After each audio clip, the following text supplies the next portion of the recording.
La séance se lance. On y est. Bien, mesdames, messieurs, mes chers collègues, la commission d'enquête chargée d'établir les raisons de la perte de souveraineté et d'indépendance énergétique de la France poursuit donc ses travaux et a l'honneur d'accueillir monsieur Jean-Louis Borloo. Merci de votre présence, monsieur le ministre. Le président Raphaël Schellenberger m'a demandé, en qualité de vice-président de la commission, de le remplacer pour organiser les débats. Monsieur le ministre, vous avez exercé des fonctions ministérielles importantes, dont celle d'un ministre en charge d'un large secteur, comprenant notamment l'écologie et l'énergie. Dans ce domaine, votre mandat a été marqué par une initiative originale, l'organisation du Grenelle de l'environnement en 2007, visant à jeter les bases d'une gouvernance environnementale et aboutissant à 2 lois, celle du 3 août 2009 de programmation, dite Grenelle 1, et celle du 12 juillet 2010, dite Grenelle 2, ainsi qu'à l'élaboration d'une programmation des investissements pour l'électricité, la chaleur et le gaz. Avec pour objectif de parvenir à l'horizon 2050 à diviser par 4 les émissions de gaz à effet de serre, l'ambition de ce projet s'est traduite par des engagements dans 6 secteurs, dont celui de l'énergie, mais aussi dans les secteurs du bâtiment, des transports, de la santé, de l'agriculture et de la biodiversité, avec notamment la trame verte. Elle s'est traduite aussi par différents instruments de programmation, comme le plan de rénovation énergétique de l'habitat et une programmation des investissements de production et d'approvisionnement en énergie de la France à l'horizon 2020, qui devait comporter 3 volets, électricité, gaz et chaleur. La programmation pluriannuelle des investissements de production d'électricité 2009-2020 a ainsi décliné les objectifs que vous aviez fixés dès 2008. Je cite « Notre responsabilité est de préparer et d'accompagner la France dans cette transition énergétique. Pour cela, la France doit engager un vaste programme d'équipement en énergie décarbonée. En particulier, nous devons intensifier massivement le développement des énergies renouvelables et établir le calendrier de mise en place du programme de centrales nucléaires de 3e génération lancé par le président de la République. » Dans le domaine qui intéresse la commission d'enquête, on peut relever 4 orientations législatives: la baisse des consommations d'énergie, la réduction du recours aux ressources fossiles, la multiplication par 2 à l'horizon 2020 des énergies renouvelables, avec notamment un plan de relance de l'hydroélectricité et le soutien à la recherche. Après ces quelques éléments concernant les politiques publiques que vous avez définies et mises en œuvre, il me revient, monsieur le ministre, en application de l'article 6 de l'ordonnance du 17 novembre 1958, de vous demander de prêter serment, de dire la vérité, toute la vérité, rien que la vérité. Je vous invite en conséquence, monsieur le ministre, à lever la main droite et à dire « je le jure ». Je vous remercie. Et avant de donner la parole, on va déroger aux règles, avant de donner la parole au rapporteur, après vous avoir donné la parole, pardon, monsieur le ministre, pour un exposé d'une quinzaine de minutes, nous dérogerons un peu à la règle, voilà, et je céderai la parole à notre collègue Julie Laernos, qui a des impératifs de transport et qui aura donc l'occasion de vous poser la première question de cette noble assemblée. Monsieur le ministre, je vous laisse la parole. Monsieur le Président, Mesdames et Messieurs, s'il y a un impératif, on peut même inverser, et si ça vous arrange. Bon, d'abord, merci de cette invitation. Dire les choses assez simplement. Dans cette période 2007-2010, celle que je connais mieux, la situation de la France est la suivante. Un parc électronucléaire hérité des décisions de 1969, hein, un parc robuste, duplicable industriellement, permettant d'avoir une énergie nucléaire peu chère, et notre production tourne à 410 TWh à peu près. Soutenu en cela par de l'hydroélectricité sérieuse et puissante, aux alentours de 60 ou 70 TW, le solde, 50 à 60 étant de gaz et la fin du charbon, un peu de biomasse, mais enfin, c'était pas très significatif. La réputation d'EDF est absolument mondiale, ce qui permet d'ailleurs d'avoir des contrats d'exportation comme l'Afrique du Sud et la Chine à l'époque. Pour autant, le dispositif français avait prévu la construction de 2 centrales, les 2 premières EPR en France, celle de Flamanville qui a été proposée par EDF dès 2004, qui a fait l'objet d'un cadre législatif en 2005, et dont les travaux ont démarré en plein Grenelle de l'environnement, pour une mise en service vers 2012 et pour un prix connu, annoncé à l'époque, de 3,5 milliards, un peu moins de 4 milliards d'euros. Pour autant, pendant le Grenelle, je le dis parce que j'ai écouté avec beaucoup d'intérêt l'intervention de Jean-Marc Jancovici qui parlait de durée longue et de consensus du pays. Je crois que c'est extrêmement important. Je voudrais simplement dire que le Grenelle de l'environnement réunissait 5 collèges, dont le collège des ONG, et il y avait un partenaire puissant qui était Greenpeace.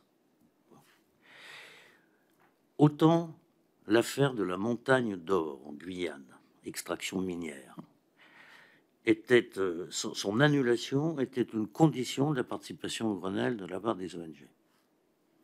Pas le nucléaire. Je ne dis pas qu'ils soutenaient le parc nucléaire, mais ils acceptaient que s'il y avait un débat franc de compensation, il y a à telle enseigne que le décret d'autorisation de Penly a été signé pendant le Grenelle. Je le dis parce que ce sont des sujets assez longs et il n'y avait pas de caricature de position. Voilà ce que je voulais dire, puisque j'entends beaucoup de choses, la responsabilité écologique, etc.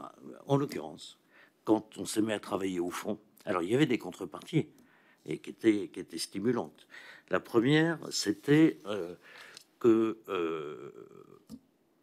on lance un énorme plan d'énergie renouvelable. On pourra voir le détail, qui était à l'époque puissant. Les moyens de l'ADEME ont été renforcés considérablement, un peu plus d'1 milliard d'euros supplémentaires.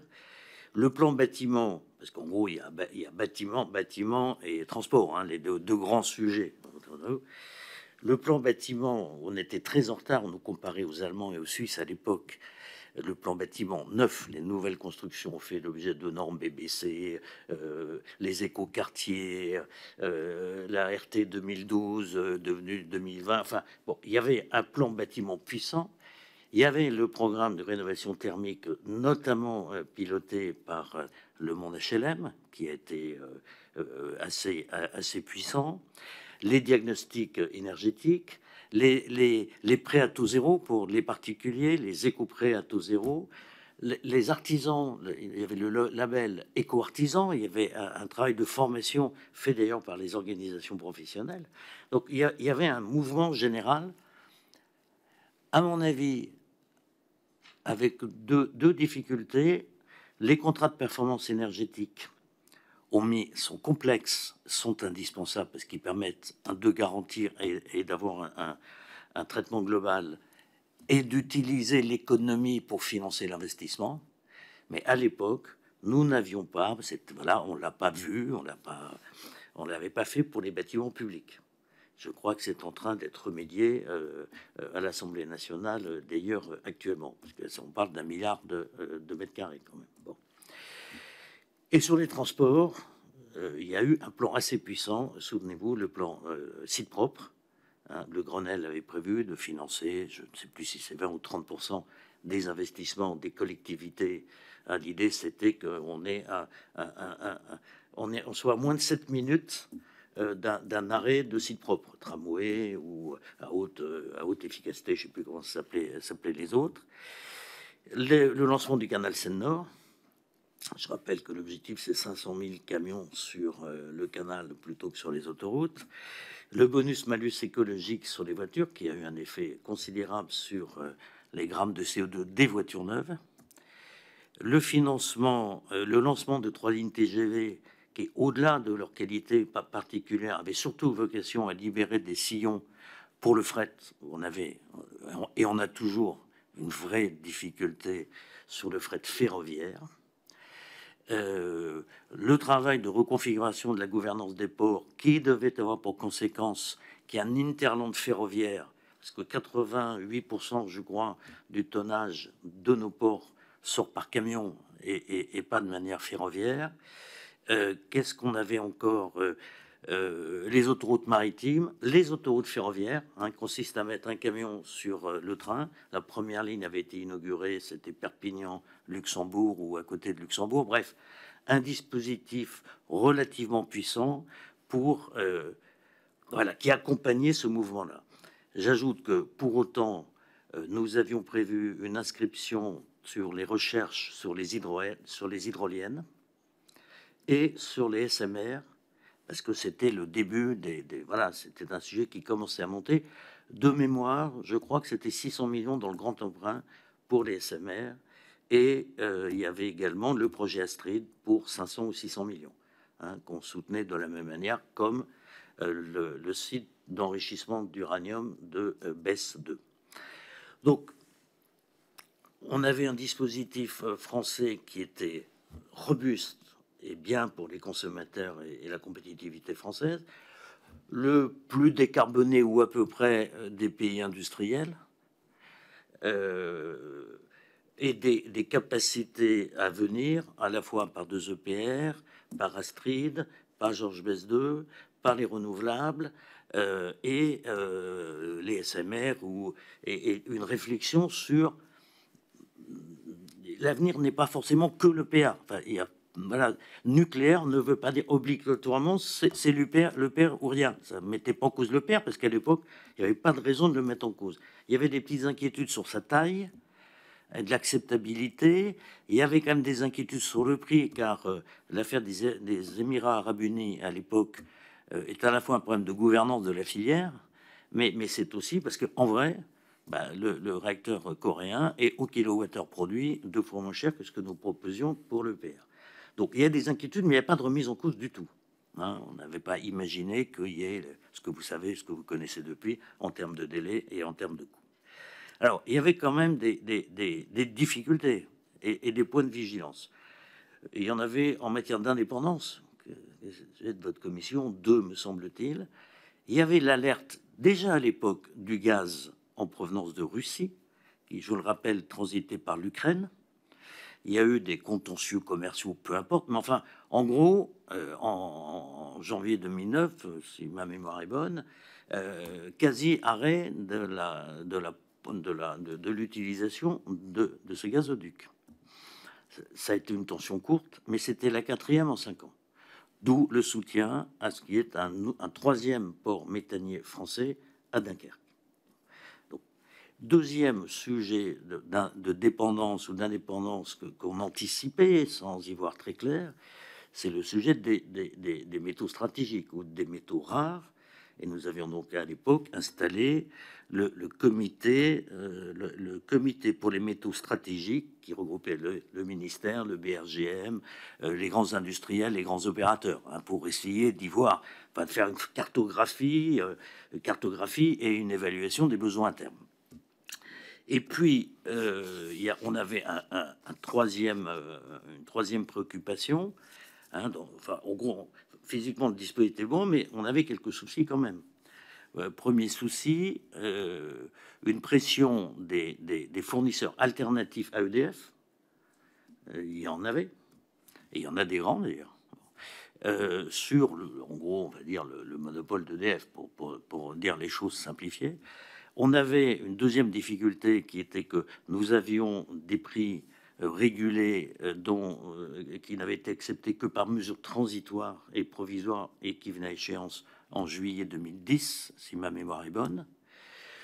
Se rajouter à ça le fait qu'il y avait besoin de production de capacités supplémentaires, notamment pour les pointes, et il était normal de mettre à contribution les nouveaux entrants. Pour ça, il fallait qu'on ait un dispositif qui élise un site. Et puis, je rajoute à ça que la France était engagée depuis 15 ans ou 20 ans, avait soutenu la libération du marché de l'énergie, marché européen de l'énergie. Et nous avions, dans cette logique-là, une pression énorme qui s'était traduite par 2 instructions, une procédure d'infraction au titre de la directive de 2003, et plus grave, si j'ose dire, et cette procédure était soutenue, je vous rappelle, par le Conseil constitutionnel, qui, dans un arrêt de 2006, avait indiqué que nous n'étions pas conformes au droit européen. Mais plus embêtant, parce que ça, je me souviens très très bien de ce moment, de cet arbitrage, parce que c'était une vraie bataille, l'infraction pour aide d'État. Alors, on était quasi au bout du processus, et je rappelle que la qualification pour aide d'État, hein, c'est l'écart, c'est l'aide anormale vue par la règle, hein, moi je n'ai pas fixé la règle, et le remboursement par le bénéficiaire pour toute la durée de l'aide. Je ne voudrais pas vous dire de bêtises, parce que franchement, ça fait quelques années, mais je me souviens de cette conversation dans le bureau du président de la République où il y a eu des désaccords. Je me souviens très bien de Henri Guénaud disant mais c'est insupportable, faut sortir de ça. Enfin, vous voyez, c'était pas parce que la déstabilisation. Donc évidemment, le ministère de l'économie était évidemment complètement vent debout. Enfin, disait, on peut pas faire prendre un tel risque à nos industries. Donc, il faut qu'on trouve une solution. Donc, en fait, il y avait des concurrents, un marché libre, la Commission et l'instabilité de nos dispositifs qui étaient toujours provisoires. On n'avait que des dispositifs provisoires et pas clairs parce qu'en fonction de la situation, il n'y avait pas les mêmes tarifs et il n'y avait pas de visibilité à terme. Et donc pas de capacité d'investissement sur les capacités de production, notamment pour les pointes. Donc situation baroque. Et donc on se retrouve dans un moment où il faut essayer de conjuguer des intérêts qui ne sont pas tout à fait alignés. Hein, la volonté de continuer à protéger le consommateur français bénéficiant, on appelait ça la rente nucléaire à l'époque, et en même temps permettre à des nouveaux entrants et à des investissements marginaux complémentaires de capacité, et ben, joindre les deux et éteindre par ailleurs les contentieux avec Direct Énergie qui venait de gagner contre EDF et la commission qui était devant la porte, si on nous prévoyait l'infraction pour 3 mois après. Bon. Donc c'était un peu complexe.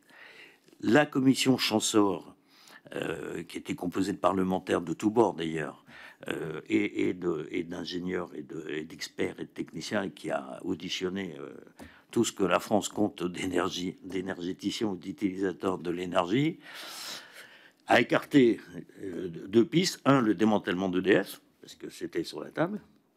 2, a écarté la taxation sur le parc historique au profit des alternatifs pour proposer un système suivant, l'accès régulé à l'énergie nucléaire à hauteur de 20%, si ma mémoire est bonne, de la production. Ou non, à 100 terawatts, exactement, c'était pas en pourcentage, à 100 terawatts, ce qui à l'époque représentait une vingtaine de pourcents, je crois.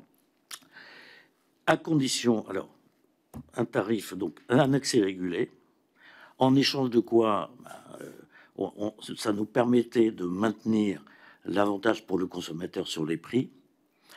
Ce tarif devait être piloté en permanence et en tous des cas annuellement, et devait intégrer 3 notions. Le financement du parc historique, le démantèlement, la maintenance et les améliorations de sécurité, le grand carénage. Et en contrepartie, il devait être fait vérifier annuellement que les alternatifs, les nouveaux entrants, investissent dans des capacités de production.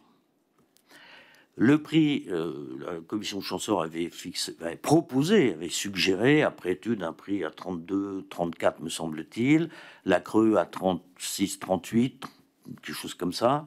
Et finalement, on l'a fixé, après débat parlementaire, c'est vraiment débat parlementaire, à 40, devenu très vite Fukushima, 42 €. Mais en réalité, alors, c'est un objet hybride qui a eu quelques qualités, qui a quelques défauts, qui est provisoire et donc qui va venir à extinction de toute façon en 2025, mais on peut le changer quand on veut, c'est tout à fait à la main de l'État.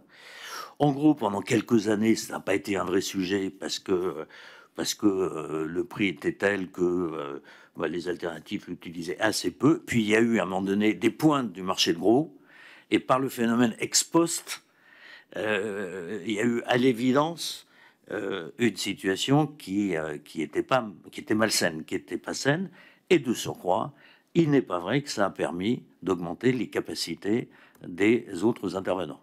C'est ça la réalité. Maintenant, voilà, il appartient à la France de regarder comment on gère la sortie de cette arène. En tous les cas, pas piloter, c'est pas bien. Ça, c'est la seule certitude. C'est pas possible de garder un outil comme celui-là s'il n'y a pas un pilotage quasi permanent, avec la creux, avec tous les avis, etc. Voilà, c'était les difficultés que nous avions à l'époque. Bon, finalement, la commission, voilà, il n'y a plus de contentieux. Les contentieux avec les alternatives se sont arrêtés. La situation était celle-là. J'ajoute que à l'époque, l'ASN était une instance qui a beaucoup guidé les autres autorités de sûreté européennes, parce qu'elle était considérée comme un modèle.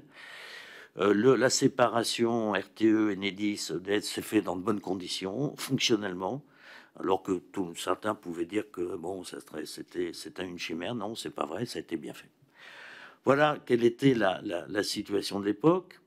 Bah après, voilà, il y a eu ce que vous savez, il y a eu Fukushima et il y a eu un certain nombre de... et moi, je les juge pas, hein, je suis pas là pour ça, je n'ai pas d'enjeu personnel, mais bon, il y a l'arrêt de Penly, il y a l'arrêt d'Astrid, il y a la loi qui réduit un peu le parc nucléaire, quoi. Enfin symboliquement 75-50.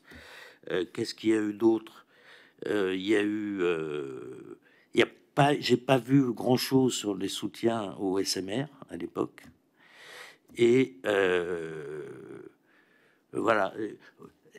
Il y a eu un retournement d'opinion. Je veux dire, il est clair que cette filière n'a pas été à ce moment-là choyée.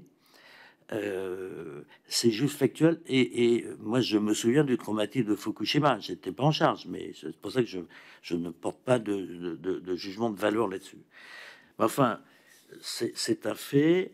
Et puis, dernier fait aussi. Oui, si, il y a un point, pardon.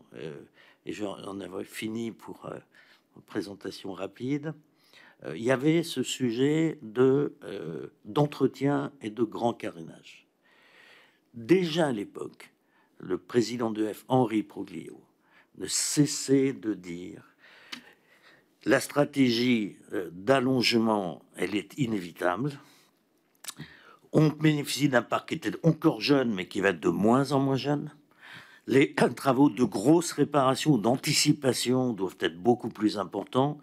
Et il faut faire le grand carénage, qu'il évalue à l'époque à 30 milliards.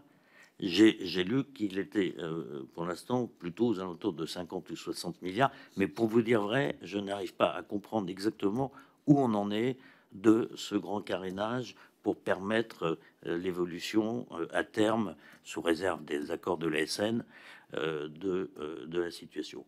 Donc voilà sur le passé, répondre sentiment sur la situation actuelle, mais peut-être plus en répondant à votre question, de façon à libérer le micro.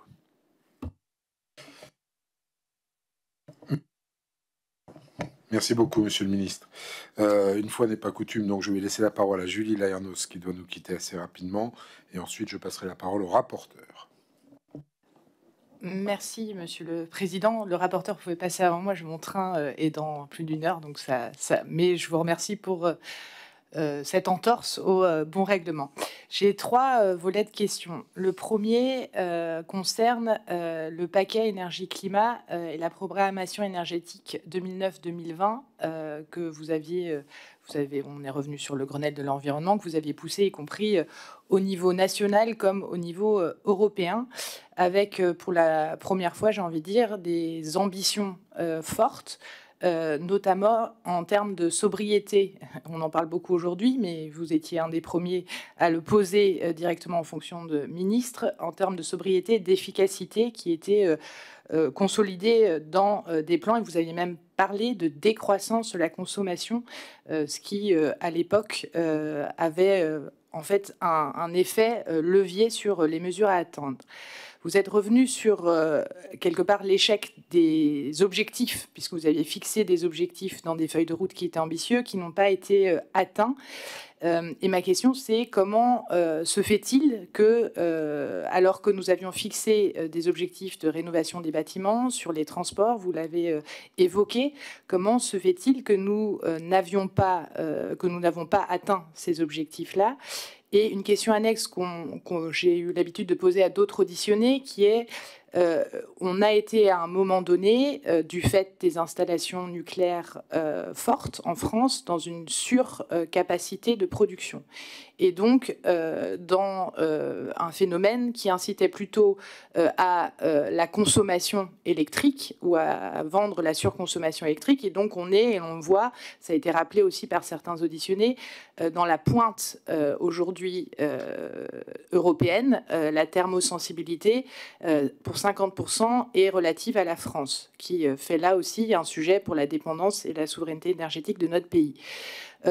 Comment analysez-vous quelque part cet échec de l'atteinte des objectifs qui, on sait bien, diminuer la consommation d'énergie est un des premiers leviers pour nous protéger, nous rendre moins dépendants de l'extérieur? Ça, c'est un premier. Est-ce que c'était le pilotage? Est-ce que les moyens n'avaient pas été mis en œuvre? Dans les commentaires, y compris de la Cour des comptes, qui ont analysé ce qui s'est passé, on a l'impression qu'on a opté pour un chauffage décarboné plutôt que de mieux isoler les bâtiments et les logements, avec les conséquences aujourd'hui en termes de précarité énergétique. La deuxième question, c'est sur la production des énergies renouvelables. Là aussi, dans le paquet énergie-climat, les 3x20 au niveau européen, vous aviez fixé des ambitions de production d'énergie renouvelable françaises qui n'ont absolument pas été atteintes. On est même le seul État membre de l'Union européenne à ne pas atteindre nos objectifs en matière d'énergie renouvelable. Je ne sais pas si je continue sur... j'ai d'autres questions sur la sûreté ou si parce que c'est un volet un peu à part sur la feuille de route française et les moyens sur l'efficacité énergétique, la sobriété. Allez-y, Madame la députée. Dans ce cas-là, sur le nucléaire, j'aimerais revenir notamment sur le fiasco de Flamanville, puisque vous avez été au cœur du lancement, ou du moins du démarrage du chantier. Des nombreuses personnalités que nous avons auditionnées nous ont confirmé qu'au démarrage, les travaux d'ingénierie et de détail étaient à peine entamés, qu'on a changé, enfin, la gestion du projet, en tout cas industriel en tant que tel, n'était pas à répéter, que les études de sûreté ou encore de référentiel d'exclusion de rupture étaient peu ou pas encore engagées. C'est également le constat qu'a fait dans son rapport M. Jean-Martin Folz. Comment se fait-il qu'à l'époque, que le gouvernement auquel vous avez appartenu n'a pas demandé une remise à plat complète et pourquoi on a laissé poursuivre, pourquoi vous avez laissé poursuivre aussi le chantier en l'état, notamment vis-à-vis de la sûreté, mais y compris sur la sécurisation du chantier in fine. Vous indiquiez également en tant que ministre qu'il n'y avait pas de nécessité à construire un troisième réacteur EPR nucléaire après Flamanville et Penly.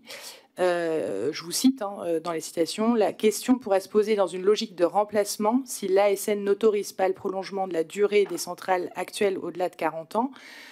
Puis la politique énergétique consistera en 2020 à privilégier les économies d'énergie et les énergies renouvelables. On voit bien qu'on est en pleine actualité avec cette citation sur les orientations et la stratégie énergétique de notre pays. Quel est votre avis aujourd'hui aux situations et au regard de la situation notamment de l'EPR à Flamanville? Troisième question porte sur la sûreté nucléaire. Puisque après l'incident du Tricastin en 2008, vous avez solennellement demandé une remise à plat de l'information, de la transparence et des systèmes d'évaluation des impacts et des déchets des installations nucléaires. Vous aviez donc considéré à l'époque que les analyses, enfin c'est une question, est-ce que vous avez considéré à l'époque que les analyses et les études n'étaient pas à la hauteur auparavant pour demander cette remise à plat ? Et suite à cet incident, le Haut Comité pour la transparence et l'information sur la sécurité nucléaire, vous avez remis le 7 novembre 2008 un avis sur le suivi radioécologique des eaux autour des installations nucléaires et sur la gestion des anciens sites d'entreposage des déchets radioactifs. Et je m'excuse, mais je n'ai pas réussi à remettre la main sur ce rapport. Aussi, j'aimerais vous demander si vous pouviez en présenter les principales conclusions et recommandations que vous avez dû recevoir et si elles ont été suivies des faits ensuite. D'autres incidents sont survenus ensuite depuis vos fonctions ministérielles, sans parler bien sûr de Fukushima, et le constat que font un grand nombre de nos concitoyens, moi la première, est que l'impact des rejets radioactifs sur la santé reste encore et beaucoup trop flou, voire inexistant. Est-ce que ces inquiétudes sont légitimes? Comment améliorer encore la transparence sur cet enjeu qui paraît majeur, y compris sur l'acceptabilité? Considérez-vous que la question des impacts, la trajectoire et des enjeux économiques des déchets nucléaires sont assez abordés dans les concertations et les débats autour de notre avenir énergétique? Parce qu'il nous semble que c'est un angle assez mort dans ce qui est décidé et discuté ouvertement. Voilà le paquet de mes questions. Merci, Madame la députée. Monsieur le ministre.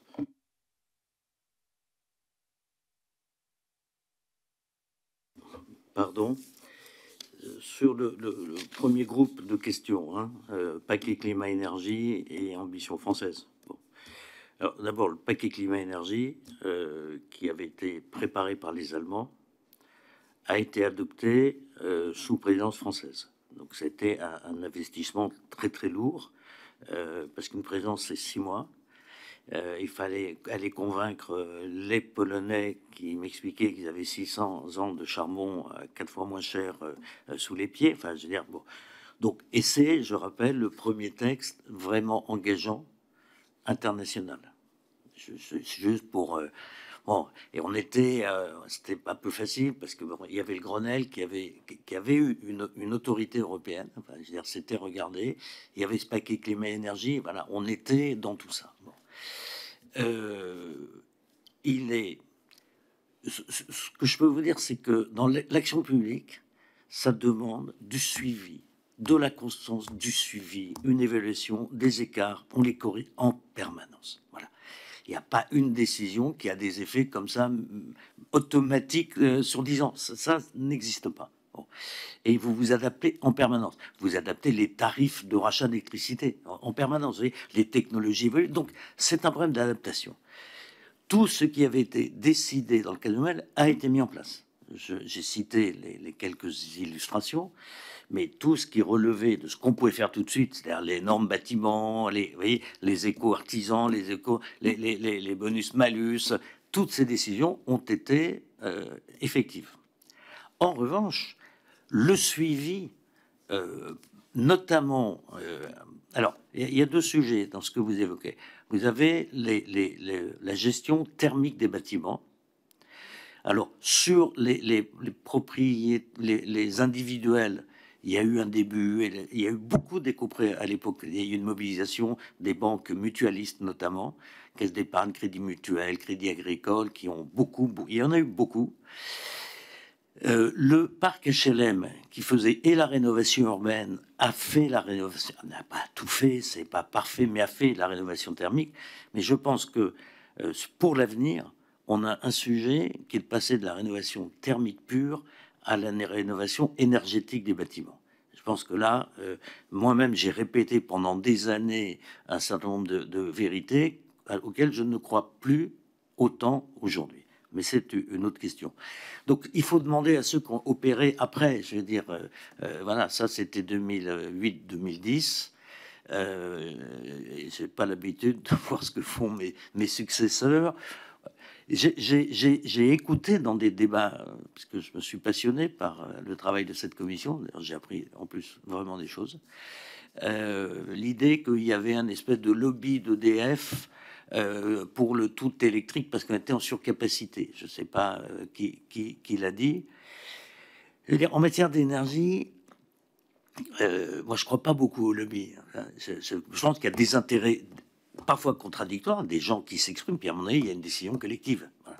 Et elle s'impose à tout le monde. Je ne crois pas que EDF ait tout fait pour empêcher, par exemple, le programme d'énergie renouvelable. D'ailleurs, ils ont, eux, créé une filière qui s'appelle EDF Énergie Nouvelle, si ma mémoire est bonne.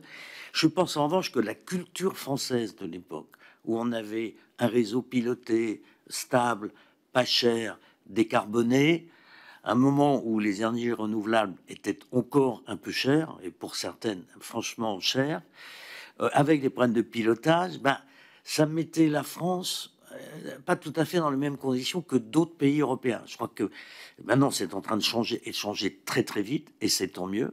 Mais je pense que le retard est un retard culturel lié à notre modèle énergétique, à notre climat tempéré, hein, qui fait que l'hiver, on a un peu moins de chauffage que d'autres pays, et l'été, un peu moins de climatisation que d'autres pays. Donc, le fait d'être dans un climat tempéré vous pousse pas à l'héroïsme, si j'ose dire, de manière énergétique.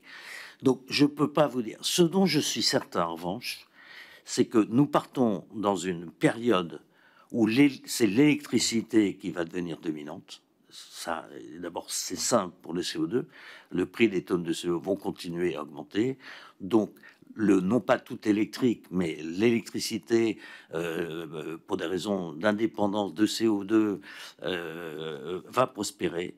Je pense qu'on va redécouvrir les vertus de la géothermie et du géostockage. Je rappelle que Paris était chauffé à la géothermie, enfin une partie de Paris au siècle dernier. Et je pense que c'est un circuit court. Hein, la Terre comme thermostat, oui, c'est un thermos, la Terre. Hein. 14 degrés à 40 mètres, c'est 14. Puis un peu plus loin, c'est plus chaud, etc. Donc je pense que le circuit court de géostockage, de géothermie, je partage assez l'avis du commissaire au plan, enfin du dernier rapport du commissaire au plan, qui suggère une centaine de térawatts de géostockage, géothermie. Là, je pense que, et notre besoin électrique, il va prendre 40 à 50% d'ici la mise en route, de toute façon, des prochains EPR. Je ne parle pas de Flamanville, mais de l'hypothèse ou de la décision des 6 prochains EPR. Et je pense qu'on a une grosse difficulté. Le besoin, par l'évolution des besoins, la digitalisation, les voitures électriques, enfin tout ce que vous savez aussi bien que moi, amène un besoin énergétique. Et je ne vois pas d'autre solution que donc les circuits courts, que l'explosion, la réflexion sur les SMR. Je ne suis pas sûr qu'on n'ait pas laissé passer le train. Je ne suis pas sûr que le projet EDF avec une boîte américaine, je ne sais plus laquelle, soit pas très en retard par rapport au tandem Rolls-Royce GE, qui ont déjà signé des contrats en Suède, au Japon, en Australie. Enfin bon, est-ce que il ne faut pas revenir à l'hypothèse 69, accepter une licence qui ne soit pas une production française. Et puis, je crois que la révolution digitale va impacter la révolution énergétique. Je veux dire, la digitalisation de l'énergie, la gestion du réseau. Quand moi, je quitte, on doit avoir à peu près, ces responsabilités-là, on doit avoir à peu près 2000 entrées sur le réseau. Hein, donc, c'est un réseau facilement pilotable. Je ne vais pas vous dire de bêtises, mais on doit pas loin d'être à 400 à 500 000 aujourd'hui. Donc, je veux dire, et le renouvelable, enfin, il y a de l'intermittence. Je veux dire, qu'on le veuille ou non, c'est comme ça. Bon. Et donc, la gestion du réseau, pour ça, le rôle de RTE et Enedis, c'est absolument vital. Absolument vital. Les problèmes de cybersécurité vont se positionner également sur le réseau. Moi, je suis pas assez, malheureusement, c'est pas ma génération, c'est beaucoup plus jeune que moi, mais on a des génies français de l'intelligence artificielle, de la digitalisation. Et je crois qu'une des réponses, c'est le mix de la digitalisation, l'intelligence artificielle et l'énergie. Parce que le problème, c'est un problème de pointe. C'est pas un problème de base, enfin, les vrais incidents, les vraies difficultés, et ça, c'est du pilotage. Alors, RTE a lancé les réserves primaires, la réserve secondaire, les réserves de capacité, des procédures d'effacement, il y a le pilotage à distance, il y a la conduite en continu. Je crois qu'on est au début, Dieu merci, d'une révolution qui va nous permettre de contrebalancer cette augmentation globale par une beaucoup plus grande performance énergétique. Vous m'aviez posé une question, oui, sur la sécurité au moment de Flamanville. Je vais vous dire les choses assez simplement. Quand le père de Flamanville ne fait que démarrer, enfin, on donne l'autorisation du démarrage, après je pars. Je ne m'excuse pas, mais je vous dis juste la vérité. Mais je serais resté, je ne suis pas sûr que j'aurais eu la sagacité de commencer à mettre en cause ni le design qui avait été produit par Framatome et Siemens, ni la capacité d'EDF. Je pense qu'il aurait fallu qu'il y ait des premiers incidents. Je n'étais pas là, mais je parle presque pour mes successeurs.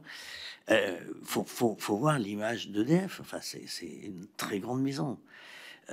Sa capacité à construire.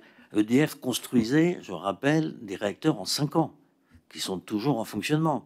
Donc, vous voyez, il y a un passé de EDF constructeur qui plaide largement pour...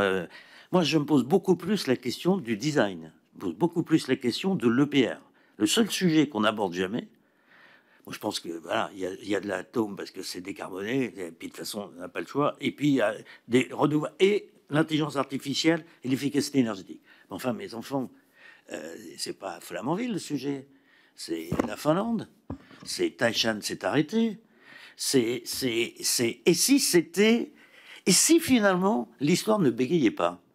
Parce que je rappelle que de 1960 ou 55 à 69, on a essayé des EPR, enfin je dis des EPR, on a essayé des technologies proposées par Framatome, le CEA, etc. Et qui étaient pas mal d'ailleurs. Mais finalement, la décision politique, c'était non, c'est trop sophistiqué, c'est trop cher.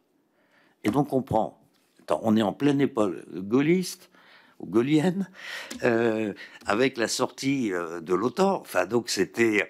Bon, mais c'était... Ben, on a pris un truc robuste. Les Chinois viennent de décider qu'ils ne feront plus de paix. Bon, je suis pas en train de dire du mal. Je me dis juste qu'un peuple et qu'un pays a le droit de s'arrêter sur l'ensemble de sa stratégie, y compris en tenant compte. Parce qu'il y aurait eu un incident sur un constructeur, je veux bien, mais les Européens, ils n'ont pas été construits par EDF. Donc, je veux dire, non, et même si j'étais resté 3 ans de plus, je suis pas sûr que j'aurais spontanément mis en cause EDF. Vous voyez, voilà. Voilà ma réponse sur la sécurité. Est-ce que j'ai oublié un point? Alors, vous me rappelez ce souvenir, je me souviens très très bien. Alors, si, il y avait un truc qui m'avait beaucoup frappé à l'époque, c'est la difficulté de communication et d'information avec les hauts comités. Ma colère, elle était là-dessus.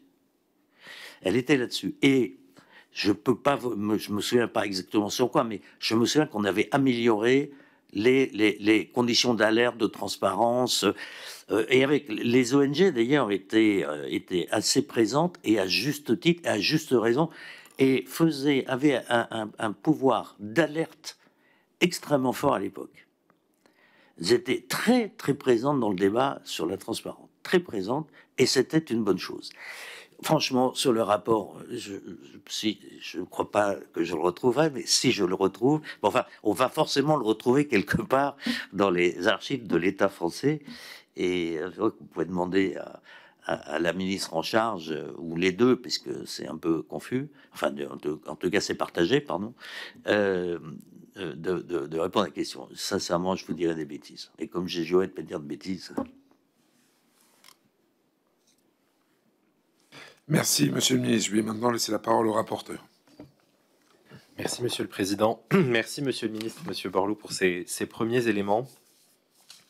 Peut-être pour nous replonger dans le contexte de l'époque et éviter les anachronismes, vous pouvez nous dire dans quel état vous avez trouvé, y compris en matière de gouvernance, la politique énergétique française en arrivant aux responsabilités, et puis peut-être nous rappeler aussi vos attributions, parce que, sauf erreur, dans le gouvernement Fillon 1, le ministre d'État n'est en charge que de l'écologie et il devient en charge de l'énergie après les élections législatives. Il n'y a pas de ministre ou de secrétaire d'État en charge directement de l'énergie, et quelques temps après, la direction générale de l'énergie, traditionnellement au sein de l'industrie à Bercy, devient une direction du ministère de l'Environnement. Donc peut-être d'abord en termes de gouvernance et puis aussi en termes d'ambiance dans les grands choix qui avaient été faits dans les dernières années, dans quel état vous trouvez les politiques publiques en la matière? Ça va vous surprendre, mais je n'ai pas ce souvenir. Enfin, si, la deuxième question, la première. J'ai pas souvenir qu'il y ait eu modification de l'architecture gouvernementale me souviens qu'il y a eu un changement du titulaire. Alain Juppé a quitté ce ministère et je l'ai remplacé. Mais je n'ai pas le souvenir qu'il y ait eu une extension. Plus tard, 2 ans après, non, il y a eu une modification, mais pour ajouter la mer et les océans et les négociations climat. Mais ce qui fait que c'est un titre qui n'en finit pas. Hein. Bon. Mais je n'ai pas ce souvenir, ne m'en veuillez pas. Mais pour répondre maintenant sur le fond de votre question, j'allais dire de à l'époque à aujourd'hui. Parce que moi, ma conviction, c'est vraiment, et je rejoins Jean Covici là-dessus, c'est si on va au fond des choses, vous verrez qu'il y aura un consensus. La preuve, le Grenelle, il n'y a pas eu de casus belli sur le nucléaire avec les ONG. Parce que on est allé sur un fond, on n'était pas parti pour faire un développement nucléaire débridé, pas du tout. D'ailleurs, on l'expliquait, hein, petit à petit sera remplacé par les renouvelables, etc. Et on faisait des gros efforts d'efficacité énergétique. Bon. Or, pour ça, il faut qu'il y ait un pilote. Moi, je ne voudrais surtout pas me fâcher avec qui que ce soit, mais c'est très compliqué quand dans un pays, vous avez le ministère des Finances, l'économie, du budget, qui a un niveau de compétence interne incroyablement puissant et élevé, qui a quasiment une direction générale qui double chaque ministère, le logement, l'énergie, bon, qui en plus a dans son sein culturel l'agence des participations de l'État, qui a une stratégie, pardon de le dire, le mot n'est pas vulgaire, de banquier d'affaires, enfin, je veux dire de gestionnaire des actifs, de remonter des dividendes, par exemple, hein, ou de coûts, ou de boucliers tarifaires, etc. Je pense qu'il faut absolument, et pour répondre à votre question, oui, je pense qu'en 10 ou 15 ans, l'énergie est peu à peu passée sous l'influence de Bercy, au détriment, j'allais dire, des ingénieurs de corps des mines, des ponts, enfin, de la partie production française classique. Alors, est-ce que c'est l'effet d'avoir mis écologie-énergie dans le même ministère? Écoutez, je n'en sais rien. Non, je pense que c'est vrai dans le logement, c'est vrai à peu près partout. Notre pays est aujourd'hui administré depuis ce magnifique bâtiment qui a un pied dans la Seine, je ne sais par quelle autorisation environnementale d'ailleurs. Bon. Mais il y a une perte de puissance politique de ce ministère. Ça, c'est une absolue certitude que je n'ai pas ressentie à l'époque. Pour dire, parce qu'on a fait quand même. J'ai été entravé par personne. Le ministère de l'économie, on a eu des moments de... Mais on n'a pas eu de tension. Mais à l'époque, il y avait un signal. J'étais sûrement pas le plus brillant de cette génération, mais j'étais ministre d'État. Voilà. C'était la volonté d'un président de la République dans le cadre d'une élection présidentielle. Bon. Donc ça donnait, pardon, un poids. J'ajoute que le Grenelle de l'environnement donnait un poids à la parole de ce ministère, au-delà de l'individu. Donnait un poids. Le paquet climat-énergie donnait un poids. Donc c'était un ministère puissant, passionné par ça. Je pense qu'on était d'ailleurs plus sur cette balle-là que sur la biodiversité, par exemple. Vous voyez, je pense qu'on a fait les aires marines protégées, on a fait des choses. On ne peut pas dire qu'on ait fait une grande révolution. Ouais, parce que voilà, vous êtes focus sur des trucs sujets. Cela nous paraissait tellement énorme et invraisemblable. Donc, ma conviction absolue, c'est qu'il y a besoin, y compris aujourd'hui, d'un débat en profondeur, et peut-être que le travail incroyable de cette commission peut y contribuer, sur une stratégie à 50 ans, par étape de 10 ans, puis de 5 ans, puis trimestrielle. Voilà. Et là, le découpage actuel me paraît ne pas donner la pleine puissance à ce sujet de l'énergie et de l'efficacité énergétique. Et c'est pas... Parce que vous me ferez grâce de ne pas faire de politicienne, c'est pas du tout mon sujet. On essaye des trucs dans la vie, hein.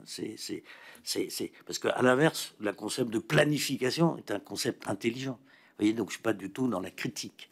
Mais je pense qu'on peut se poser ce problème. Et le problème de c'est quoi est-ce que le nucléaire en France, c'est ou le PR ou rien? Alors justement, puisque vous avez évoqué le Grenelle de l'environnement, effectivement, le candidat Nicolas Sarkozy promettait, je cite, une révolution écologique. Et donc, une fois élu et après avoir remporté les élections législatives, se monte le Grenelle devant l'environnement. Donc, vous avez la charge et dont on comprend que le nucléaire est exclu des débats. Alors, vous allez nous dire, parce que on a eu des versions un peu différentes, et je citerai simplement celle d'Henri Proglio, selon lequel le nucléaire avait été exclu des débats volontairement par Nicolas Sarkozy pour éviter justement d'avoir un débat qui se focaliserait sur le sujet et qui ne permettrait pas de donner la place. De fait, dans les débats, et vous me contredirez si je me trompe, le nucléaire est fort peu présent, notamment eu égard à sa place dans le mix électrique français et au fait que c'était une énergie décarbonée. Est-ce que vous pouvez peut-être nous retracer la place importante, moins importante, la proportion nucléaire dans les débats du Grenelle de l'environnement? Oui, mais d'abord, merci de cette question.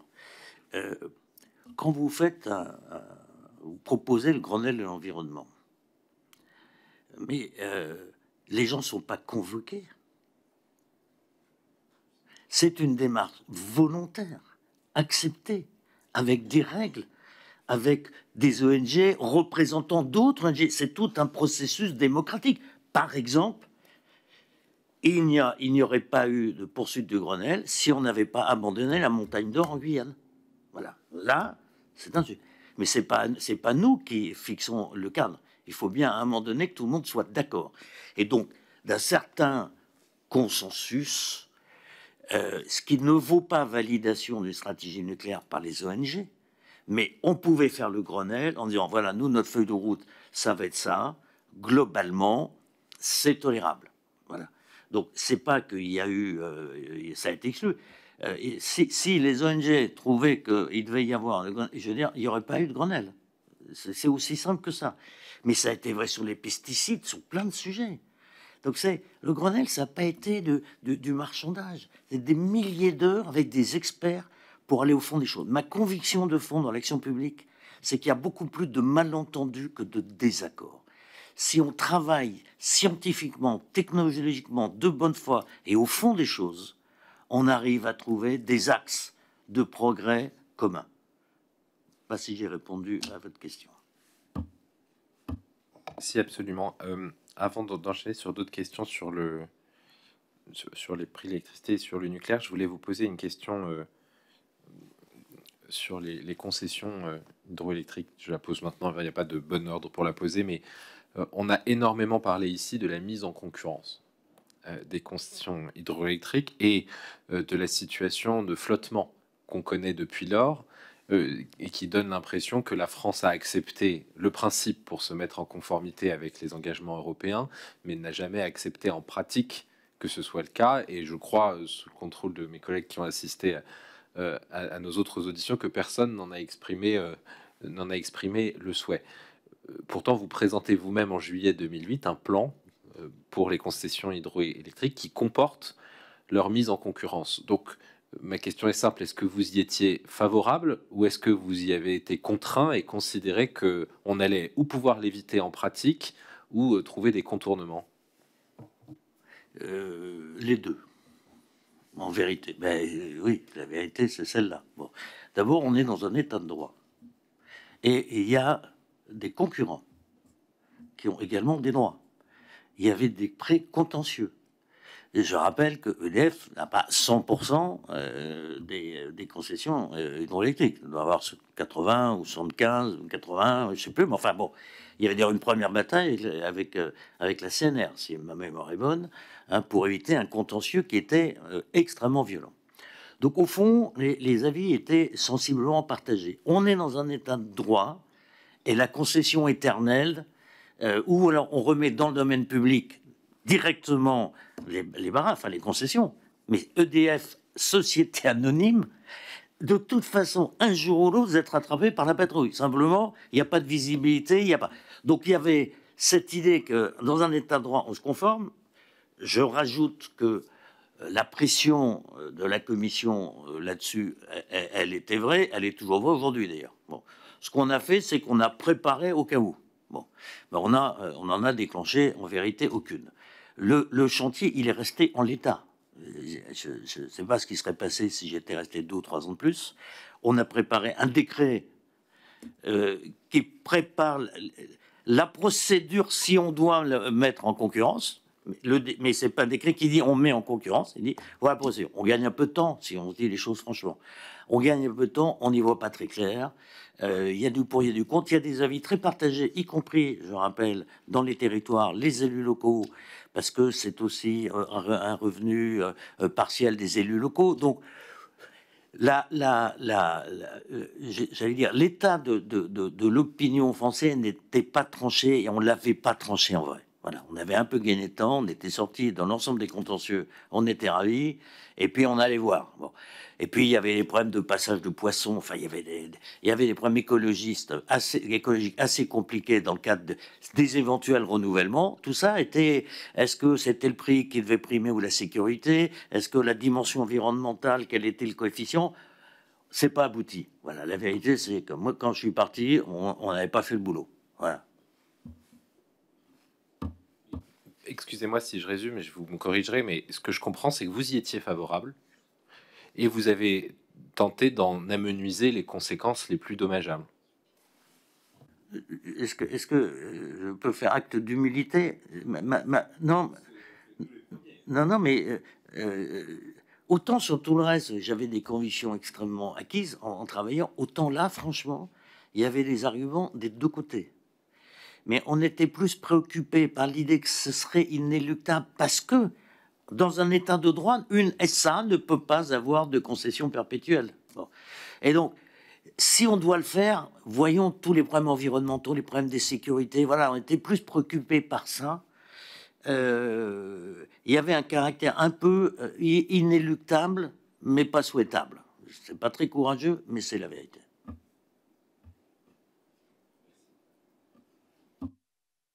Je vous remercie. Non, je pense qu'on est tous très contents de pouvoir faire acte de lucidité. J'en viens à quelques questions sur le marché européen, forcément. Peut-être, vous avez déjà dit beaucoup de choses, et puis y compris en réponse aux questions, mais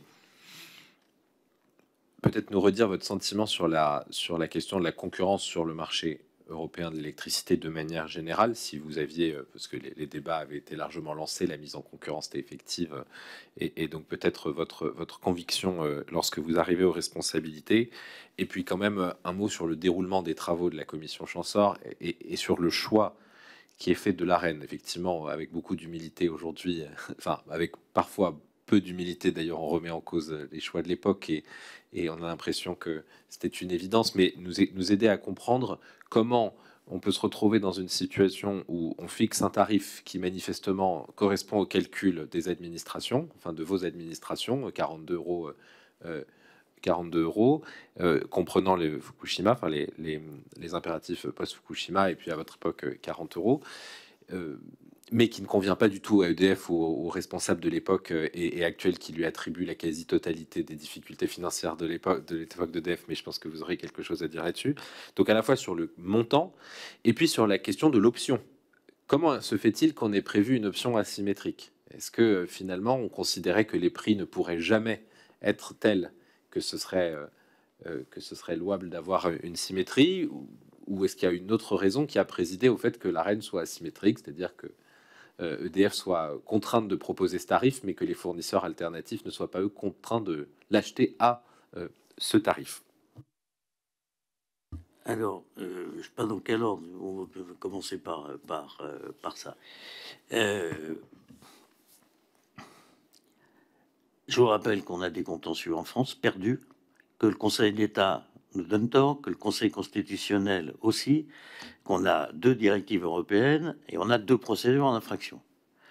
Et on a les professionnels qui nous disent, de toute façon, votre truc, il est provisoire, votre tartame, il s'appelle d'ailleurs provisoire, le tarif jaune, le tarif bleu, enfin, je veux dire. Et il y a des grands énergéticiens qui veulent investir dans notre pays, ils disent, mais on peut pas parce que le système, il est bouclé. Bon. Avouez que la situation est... Bon. Alors, il y a plusieurs façons. Il y avait une façon, parce que qui a été envisagée d'ailleurs, qui est de dire, ben, on sort du marché européen. Et puis voilà. Et puis il y aura pas de concurrence. Ben, c'est bien comme ça. C'est une option qui a été étudiée. Je peux vous le dire, sérieusement étudiée. Ce qu'a à peine étudié la commission Chancellor d'ailleurs. C'est presque voilà, c'est évacué assez rapidement. Ils vont plus parler eux du démantèlement. Hein, en disant, bon, pour qu'il y ait de la concurrence, il faut qu'il y ait des parties d'activité qui soient morcelées. Et comme ça, on va introduire de la concurrence. Et puis, il y a ce que je vous disais, la taxation. Hein, pour permettre aux alternatives d'investir dans... parce que l'objectif, c'était d'augmenter la capacité, je rappelle. Hein, c'est quand même ça l'objectif principal. Et maintenir l'avantage compétitif pour le consommateur français. Bon. Donc cette composition, je rappelle, des parlementaires de tous bords, des experts de tous bords, qui arrivent à l'unanimité à une proposition provisoire en disant attention, elle est transitoire, 2025, si ma mémoire est bonne, maximum, mais on la réévalue tous les ans. Parce que c'est extrêmement bien de dire la voiture, là, vous avez une voiture, vous la mettez, faites rouler, mais il n'y a personne au volant. Il va se passer quelque chose dans un virage. C'est à peu près clair. C'est un système de pilotage permanent. Le prix doit être fixé, je le rappelle, pour le financement du parc nucléaire français, d'EDF, son amortissement, les grosses réparations, le démantèlement et le grand carénage. Bon. Et on devait vérifier à chaque fois, donc ça c'est pardon, que je sache, toutes ces données bougent, hein. Ben non, le tarif, il ne bouge pas. Il bouge pas. Pourquoi il ne bouge pas, le tarif? Parce qu'en réalité, tout allait très bien. Je veux dire, il y avait 40, 50, 60 terawatts. Ça allait très, très bien à EDF. Il n'y avait plus de consensus, plus d'emmerdement, plus de restitution, plus de pagage chez l'infraction en aide d'État. Enfin, je veux dire, ça va. Donc, tout le monde était assez grand. Ça commence à plus aller du tout quand les prix de gros se mettent à exploser. Et que, effectivement, du coup... On ne suspend pas là. On modifie pas le tarif, on suspend. Parce que qu'est-ce qui nous empêche de suspendre la reine à ce moment-là? Rien. Rien. On ne suspend pas, on subit une explosion du marché de gros qui rend du coup la bagnole pas pilotée. Voilà, c'est aussi ça. Moi, je ne suis pas sûr que c'était... Il y avait peut-être une meilleure décision, mais j'encourage un travail sérieux pour 2025. Ça doit commencer dès maintenant. Hein. Parce que j'observe qu'on vient d'étendre la reine à 120 terawatts à 46 €. Comme quoi, on pouvait tout bouger. Non, mais c'est une blague, cette histoire. Vous ne pouvez pas avoir un véhicule de sortie de crise qui permet la concurrence, qui vous permet de sortir des contentieux, qui apaise tout un secteur, et la laisser comme ça rouler tout seul sans pilote. Ça n'existe pas. Donc, ça a été une rustine de l'instant, je n'ai pas peur des mots, qui était, je crois, pertinent, en tous les cas, qui devait être piloté et suspendu à tout instant. Mais ça rejoint votre question sur le marché européen. C'est exactement la même situation. Pardon, mais qu'est-ce qui empêchait de suspendre le prix de l'électricité dès mars 2022, quand il y a l'explosion suite à l'agression ukrainienne? D'abord, les textes le prévoient, de suspendre provisoirement la corrélation entre, non pas le prix du gaz, mais le prix de la dernière centrale. Donc, c'est en fait le prix du gaz. Bon. Et pour vous dire la vérité, bien que je sois un Européen convaincu, je suis plus interrogatif aujourd'hui sur le marché européen de l'énergie. C'est-à-dire, parce que ce qu'on voit quand même clairement, non, parce que les choses évoluent. On a un bloc de pays qui a une stratégie gazière, renouvelable, zéro nucléaire, et lignite. Nous, on a une stratégie nucléaire et renouvelable, et sur le renouvelable, deux essentiellement, parce que sur l'hydroélectricité, on est à peu près au top, quoi. Enfin, on va pas en faire beaucoup plus. Bon, il y a peut-être l'hydrolienne, enfin bon. C'est quand même avoir un prix fixé, le gros fixé sur une énergie cible d'un pays dominant. D'ailleurs, on a bien vu que sur la taxonomie, on a accepté qu'il y ait des avancées parce qu'on mettait le gaz avec. Hein. Bon. Ça mériterait une réflexion très approfondie. Pardon, on peut faire de l'interconnexion physique sans avoir un marché complètement libre. D'ailleurs, pardon, dans les événements de l'époque qui expliquaient l'ensemble un peu de l'accord, finalement, tolérance en tous les cas, on avait fait les interconnexions avec l'Espagne, je rappelle, sous les Pyrénées, un énorme travail dans un tunnel, etc. Donc, on peut faire de l'interconnexion.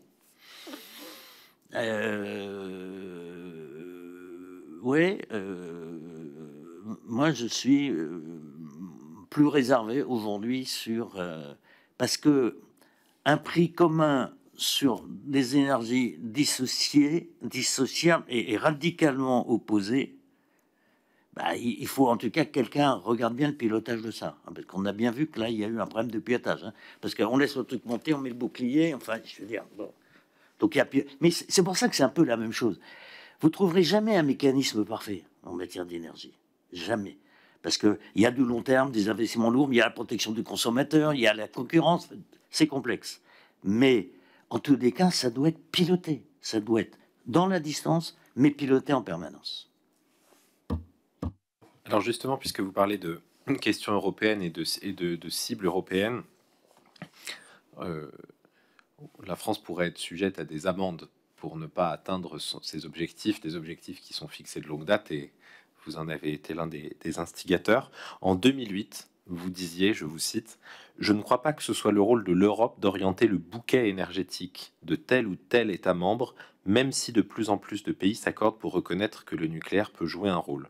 Pour autant, il n'y a pas qu'une seule réponse. » Comment est-ce que vous jugez aujourd'hui le fait qu'on ait au niveau européen des objectifs d'énergie renouvelable qui ne dépendent finalement pas du niveau de décarbonation ou en tout cas du niveau d'émission de gaz à effet de serre du système énergétique national de chaque pays?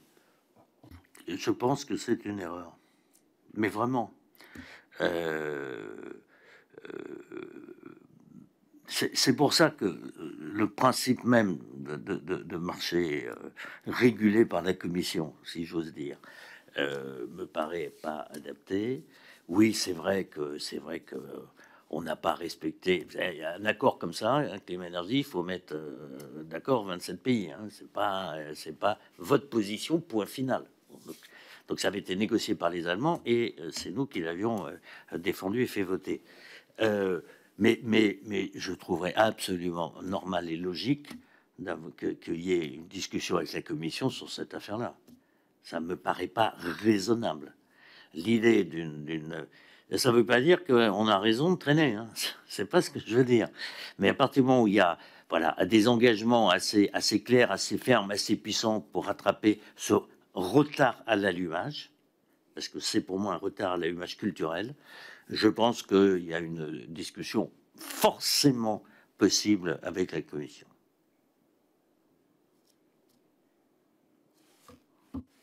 Je vous remercie. Deux ou trois dernières questions.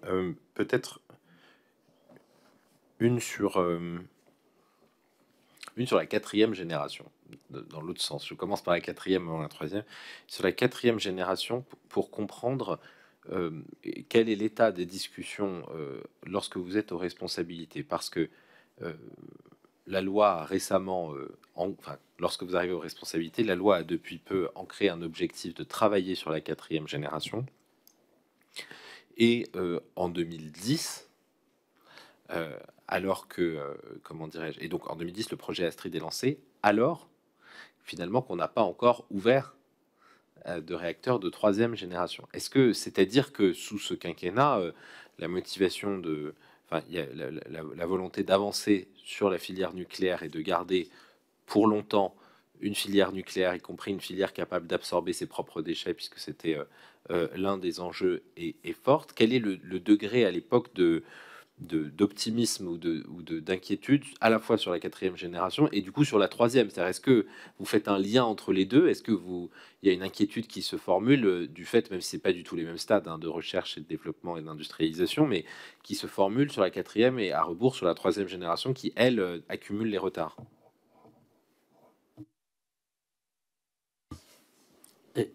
À l'époque, on était assez confiant. Enfin, franchement, notre pays avait des retards dans pas mal de domaines, peut-être, mais on n'avait pas ce sentiment dans celui-là. Et donc, le SMR, bon, ITER, par exemple, c'est en France, c'est à Cadarache.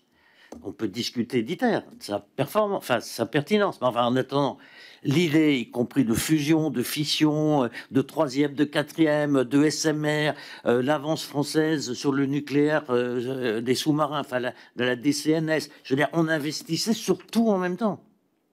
C'est ça qu'il faut bien comprendre. Donc, il n'y avait pas de choix de l'un plutôt que de l'autre.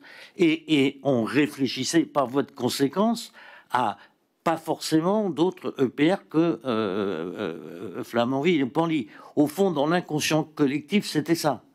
Hein, c'était, oui, il y avait un saut, mais ça peut être beaucoup plus petit du SMR, ça peut être 3e génération, 4e génération. Voilà, c'était banco, les gars, allez-y, travaillez, faites des recherches, investissez. Voilà, c'était le grand emprunt est en partie venu de là. Hein. En partie, je ne dis pas seulement, en partie venu de là, hein, de 20 milliards, si vous vous souvenez. Bon. Donc oui, il y avait une confiance dans l'évolution technologique. Oui.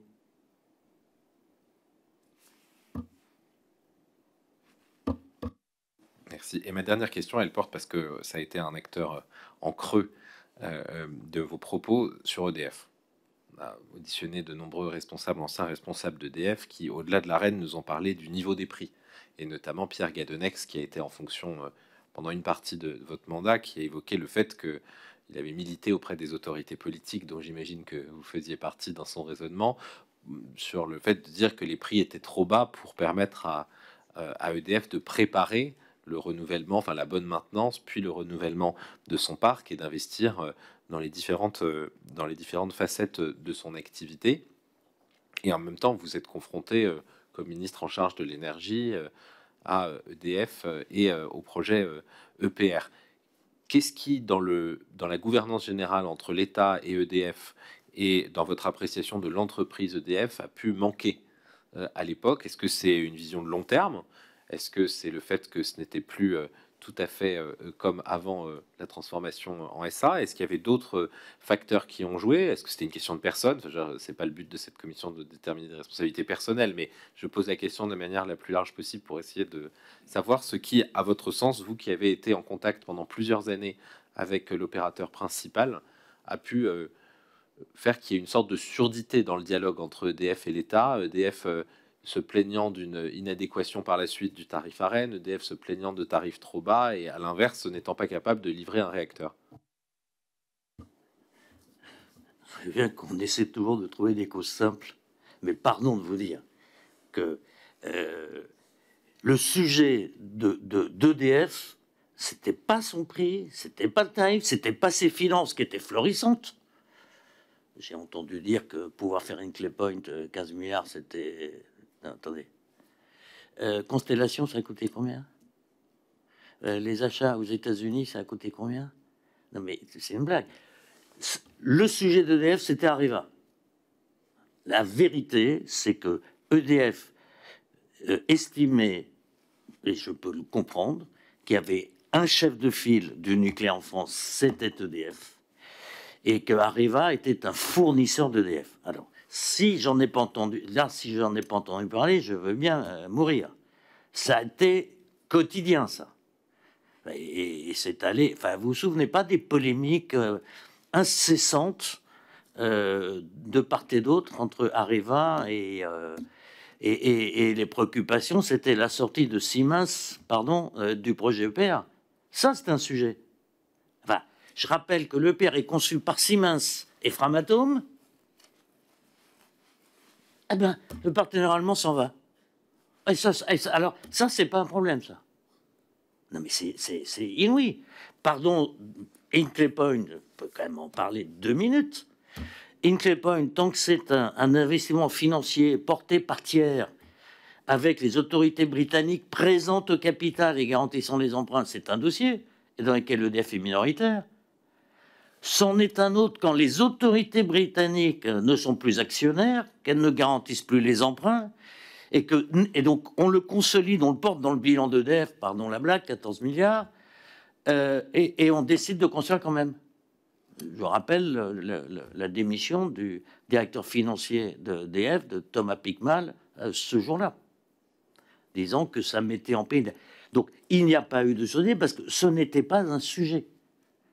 Voilà, je n'ai pas de souvenir de réunion, en tous les cas emportée. Après, on peut toujours... bon.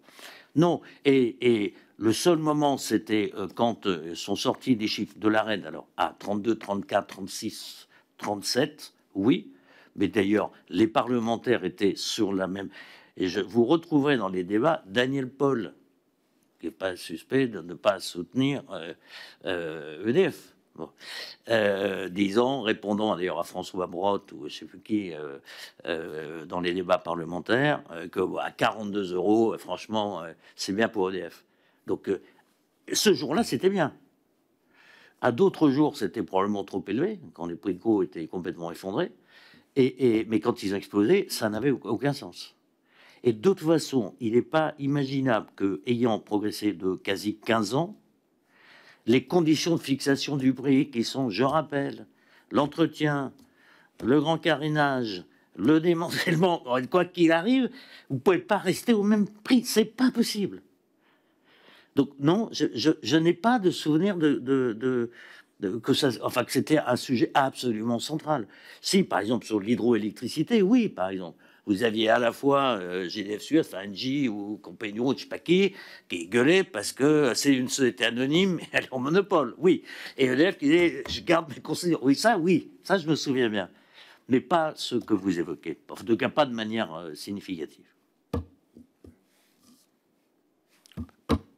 Je vous remercie. Une dernière question. L'ancien député Borloo, qui, sauf erreur, assistait au débat de la loi de 2015, qui a fixé un certain nombre d'objectifs.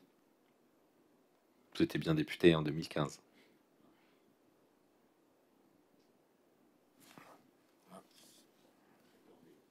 Je crois que c'est... Mais...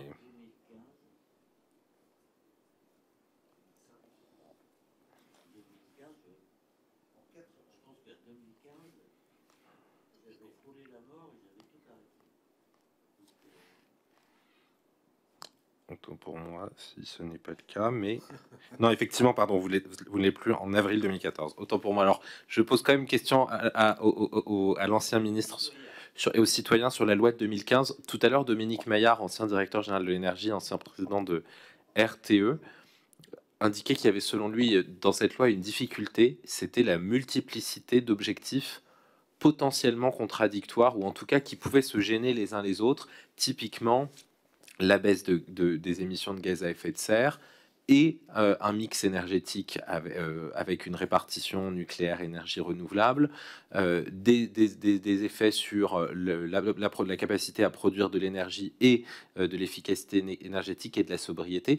Est-ce que vous pensez que dans cette loi et dans d'autres objectifs passés, on a eu une difficulté à avoir une stratégie un peu intégrée ou une priorisation de nos objectifs, typiquement baisser les gaz à effet de serre, les émissions de gaz à effet de serre, et donc typiquement réduire notre dépendance aux fossiles avant tout, et notamment avant de répartir la charge entre nucléaire et énergie renouvelable, ou pas du tout? Est-ce que pour vous c'est problématique? Est-ce qu'il y a eu pour vous par exemple une opposition entre nucléaire et renouvelable qui est dommageable, ou finalement, au vu de votre expérience, non?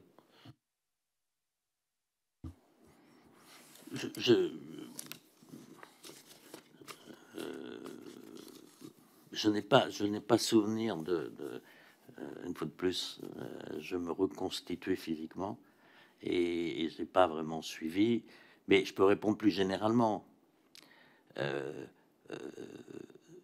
dans ce domaine, la somme des contraintes est naturellement élevée.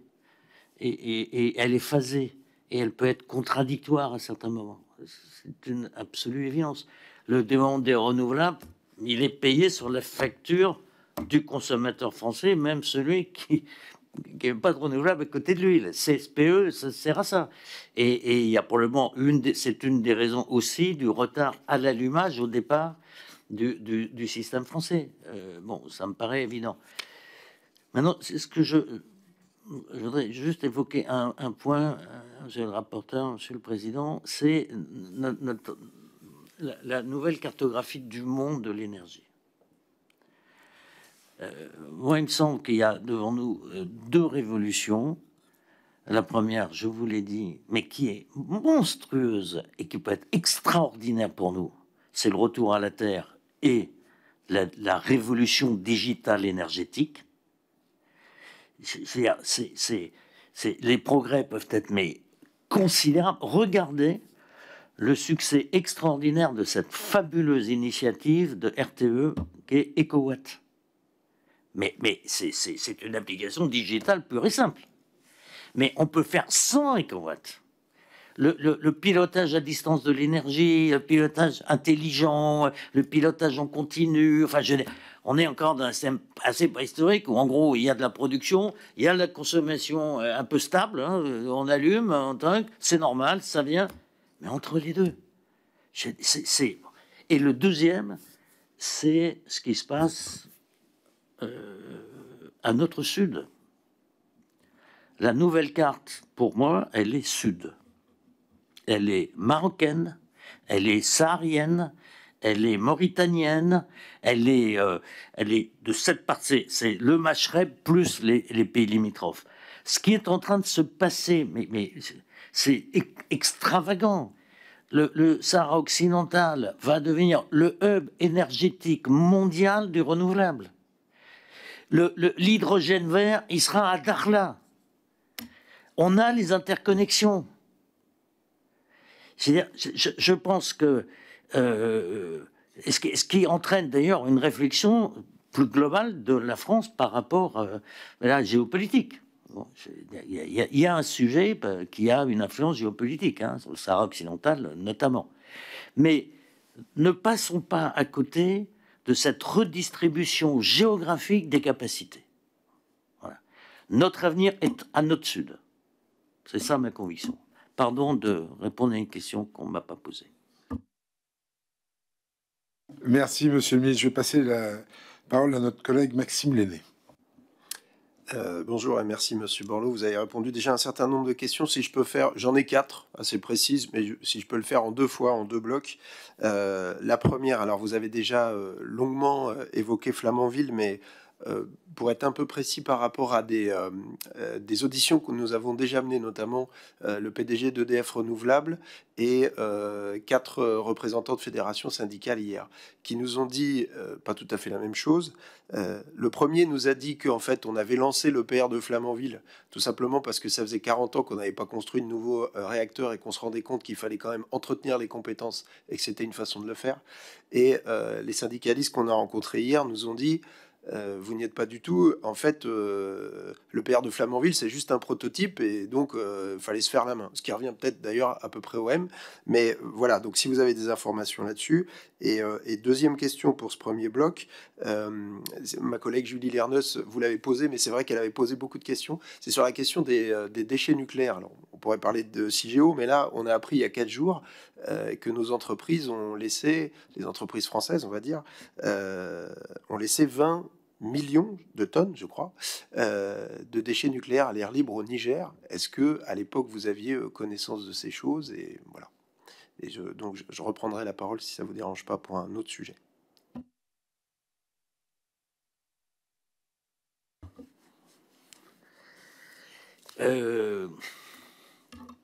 Alors sur la deuxième, je n'ai jamais entendu parler, franchement, ni à l'époque, ni même ça se serait entendu et vu quand même. Si c'était monté. Oui, enfin. Bon. Sur sur le père de Flamanville. Donc je vous redis que nous avions une confiance totale dans EDF qui construisait des réacteurs qui marchaient toujours en 5 ans, avec sans dépassement de coût. Voilà. Donc c'est vrai qu'on... Bon. Alors, le problème de la compétence est un sujet dont on parlait à l'époque. Ça, c'est exact. Et alors, non, je dirais pas qu'on a fait Flamanville parce qu'il fallait que pas perdre la compétence. De toute façon, il y avait un petit sujet. Hein, il y avait quand même un nombre de parcs qui bon. Et donc, bon, ça, c'était... et puis ça a pris du temps, je vous rappelle, hein, entre 2004, la première... Enfin, quand EDF a fait clairement cette proposition, c'était en 2004, je crois, fin 2003, début 2004, bon, passé un peu de temps. Bon. Mais la démographie de la compétence était un sujet de préoccupation, effectivement, à l'époque. Et c'est d'ailleurs pour cette raison que, quand est décidé Panly, il y avait 2 candidats. Il y avait GDF Suez associé à je ne sais plus qui, enfin, bon, il y avait un consortium, et EDF. Et si on a confié à EDF, à l'époque, le seul argument dont je me souviens, enfin, qui était pertinent, c'est on n'a pas construit depuis 25 ans, on a perdu des compétences en interne, nos sous-traitants aussi, on a un problème, donc on ne peut pas avoir 2 entités de compétences, on n'y arrivera pas. Voilà. Donc, il y avait un sujet de compétence, mais plutôt sous cet angle-là. Merci. Alors, deuxième bloc de questions, bah, c'est sur EDF, son statut, sur les privatisations, etc. Sur la séparation, alors ça c'est un peu antérieur à vos prises de fonction, hein, si je dis pas de bêtises, mais la séparation EDF, RTE, Enedis, hier, les représentants syndicaux ont bien rappelé que l'électricité, c'est un système. Il faut le voir sous cet angle-là. La critique du marché que vous avez fait aussi va dans ce sens-là. Vous avez rappelé qu'il y a un enjeu de pilotabilité. Donc, ça nous ramène à la question du système. Vous avez rappelé qu'on est passé de 2000 entrées à peut-être 400 000 entrées sur le réseau. Donc, première question, est-ce qu'il n'y a pas un bilan négatif à faire quand même de cette séparation des activités et un enjeu à revenir à un EDF intégré avec la production, le transport, la distribution? Et deuxième question, pour le coup, ça se passe en 2004, où EDF et GDF perdent leur statut d'EPIC et deviennent des sociétés anonymes. Alors sur EDF, d'une certaine façon, la question précédente va vous permettre d'y répondre, mais sur GDF qu'on vient d'évoquer, quel bilan on peut faire aussi de cette privatisation? On a posé la question hier aux représentants syndicaux, dont un avait fait sa carrière précédemment chez GDF. Il était très critique de cette privatisation. Quel bilan, vous pouvez en faire?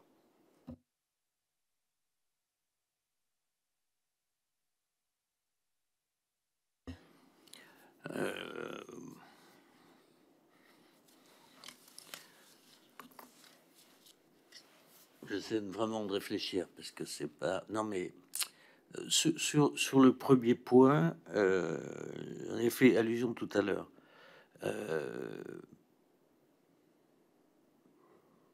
EDF reste l'opérateur le plus intégré d'Europe.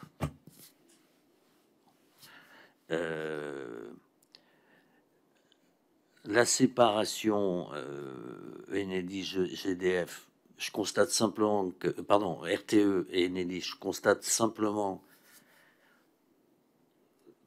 qu'apparemment la gouvernance est de bonne qualité, que ça répond aux attentes, que le dialogue notamment d'Enedis avec les collectivités locales, les syndicats locaux d'électricité se passe bien. Enfin, j'ai plutôt l'impression que ça marche. Bon, alors est-ce qu'on peut refaire 30 ans avant? Je ne peux pas vous dire, mais moi j'ai plutôt le sentiment. Alors moi je veux dire, les trucs qui marchent, si on les touchait pas trop, c'est pas mal, quoi. Voilà.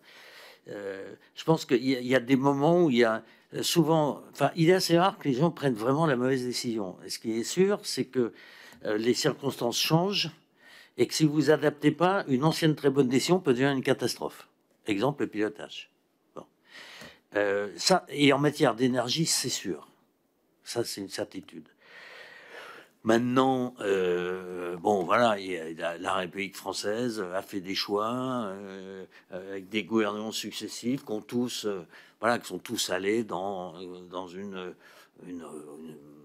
construction européenne dans laquelle il y avait l'énergie. Bon, c'est refaire de la petite fiction que d'essayer d'imaginer ce que ça aurait été si ça avait été autrement, parce que honnêtement, je ne sais pas. Je ne sais pas. Et je vous dis la même chose pour GDF, franchement, je ne sais pas. Moi, je suis quand même assez convaincu que c'est un sujet politique, l'énergie. Voilà. Comme disait Lénine, hein, communiste, c'est les soviets plus l'électricité. Bon. Je considère que c'est un sujet absolument majeur. Je considère qu'il est politique. Que le marché vienne appuyer à certains moments pour capter des investissements ne me choque pas, au contraire. Il faut probablement l'y aider.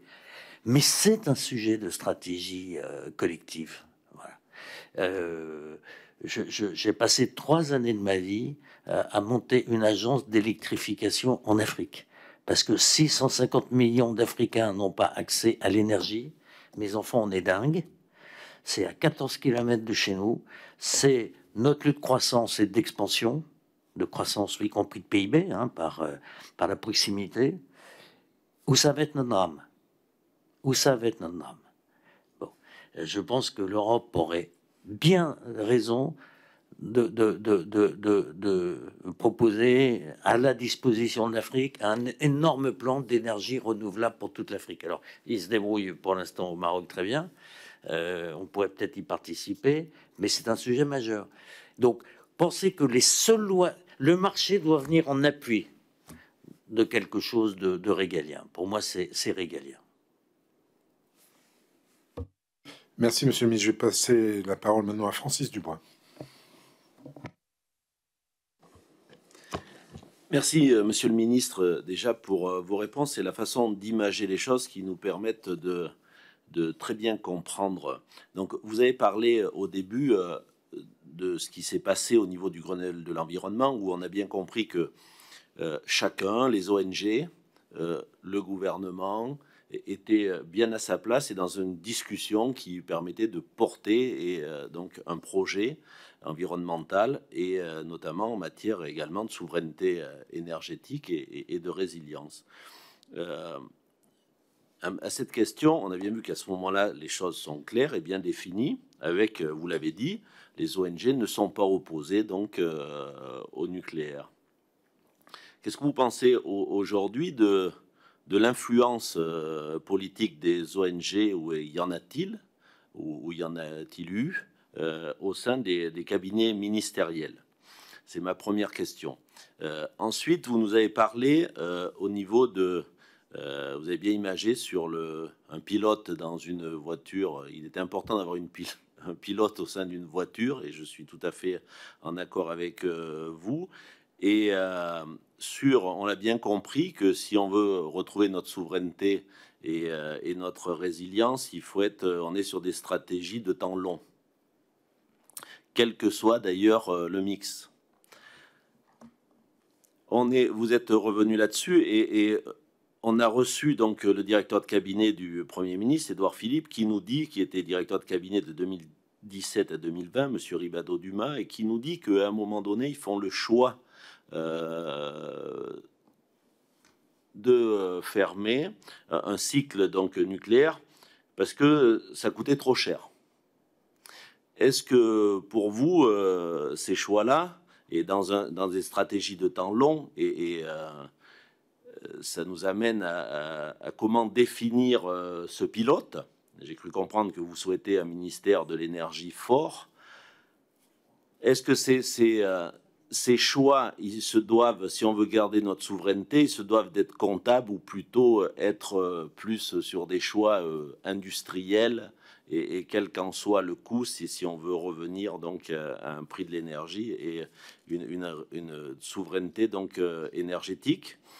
Ensuite, vous avez parlé également qu'il était important d'avoir un pilote aussi, que cette arène soit pilotée.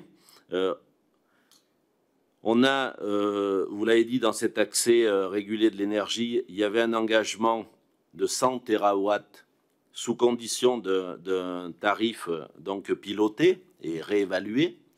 On sait que depuis 2014, le président Philippe de la Doucette nous a bien confirmé qu'il y avait un décret qui devait sortir en 2014 sur donc, la réévaluation de l'Arenh. Et dans ces moments-là, est-ce que vous pourriez nous répondre sur le phénomène que, à partir du moment où il y a une réévaluation, mais il y a 100 TWh en face, est-ce qu'il n'aurait pas été possible, et notamment avec tous les problèmes de maintenance et de corrosion sous contrainte, de baisser aussi ces 100 TWh qui correspondaient à ce moment-là à un pourcentage moindre par rapport à la production du nucléaire actuel? Et ma dernière question serait sur, vous avez dit à un moment sur le marché régulier européen, on aurait dû s'y suspendre dès mars 2022. Est-ce que vous pourriez nous expliquer comment on aurait pu suspendre dès mars 2022? Je vous remercie de vos réponses.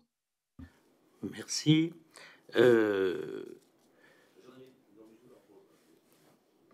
Allez-y. Je vous la pose tout de suite. En 2009, à la radio chez Europe 1, vous dites, donc, j'ouvre les guillemets, hein, c'est vous qui parlez, monsieur le ministre, et je pense que vous n'avez pas bégayé quand vous avez dit ces propos. La révolution énergétique française, c'est économie d'énergie, économie d'énergie, économie d'énergie, avec un développement très puissant des ENR. Voilà, est-ce que vous pouvez nous expliquer ce que vous vouliez dire ce jour-là? Alors, dans l'ordre,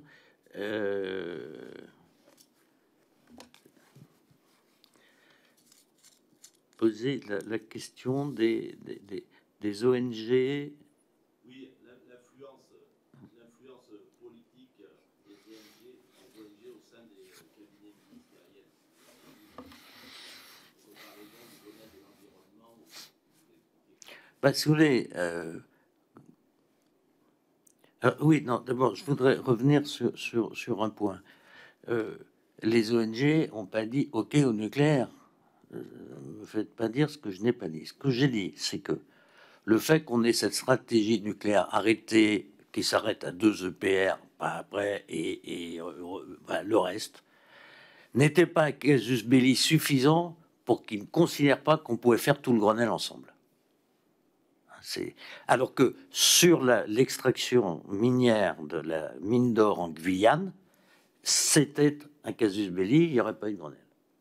C'est donc, je ne veux pas les mettre en porte-à-faux et leur faire dire ce qu'ils n'ont pas dit. Mais c'était une donnée de base qui a été tolérée, voilà, tout simplement. Bon. Alors, les ONG, moi, j'arrive pas. Ça, c'est comme les lobbyistes. Bon. Je dois toujours parler d'ONG et de lobby. Non, il y a des gens, bon, c'est des parties prenantes, ils viennent vous voir, c'est bien d'écouter tout le monde. Je n'ai pas souvenir, et puis j'ai parfois été mis en minorité, enfin, je veux dire, pas en minorité, mais en désaccord. Je veux dire, quand on fait la rénovation urbaine, 500 000, 600 000 logements, 200 000 démolitions, et avec des gens qui, à juste titre, disaient, mais on a déjà une crise du logement, tu nous supprimes des logements. Enfin, je veux dire, je peux comprendre qu'il y ait des opinions, et elles peuvent être entendues. Mais j'appelle pas ça, moi, du lobby ou de l'influence des ONG. Il y a des ONG qui ont des compétences, pardon, exceptionnelles. Exceptionnelles. Prenez Robin des Bois, enfin, il y a des tas, je veux dire, il y a des travaux scientifiques, c'est pas, vous faites le tri, vous n'êtes pas obligé de... Mais écoutez, ça... Et je pense que l'action publique, c'est d'abord écouter, aller au fond des choses, au fond. Est-ce qu'on vous présente comme des évidences, genre la reine a un problème d'asymétrie qui explique les violets de... Non, mais ça va, c'est une blague ça. Bon, mais c'est commode. Non, c'est écouter. Et ben moi, c'est écouter. Maintenant, vous dire que j'ai subi des pressions. Oui, des pressions. Je sais pas comment on peut dire de toute ma carrière politique, jamais. Mais c'est pas que j'ai eu à refuser. Jamais. Qu'est-ce que vous voulez que je vous dise? Jamais. Voilà. Donc, moi, je n'ai pas souvenir. Alors, puis, mais en plus, comme vous avez passé quelques milliers d'heures avec les gens, vous savez, vous êtes tout dit. Hein. Pas besoin de vous revoir tous les 15 jours. Hein. Non, mais oui, on a une feuille de route. Le drame de la France, je veux dire, on décide 256 mesures Grenelle. On les fait voter. Mais le sujet, pardon, on a fait le suivi, le comité de suivi pendant 1 an. Et après, il est dans la loi, le comité de suivi. Il n'y a jamais eu.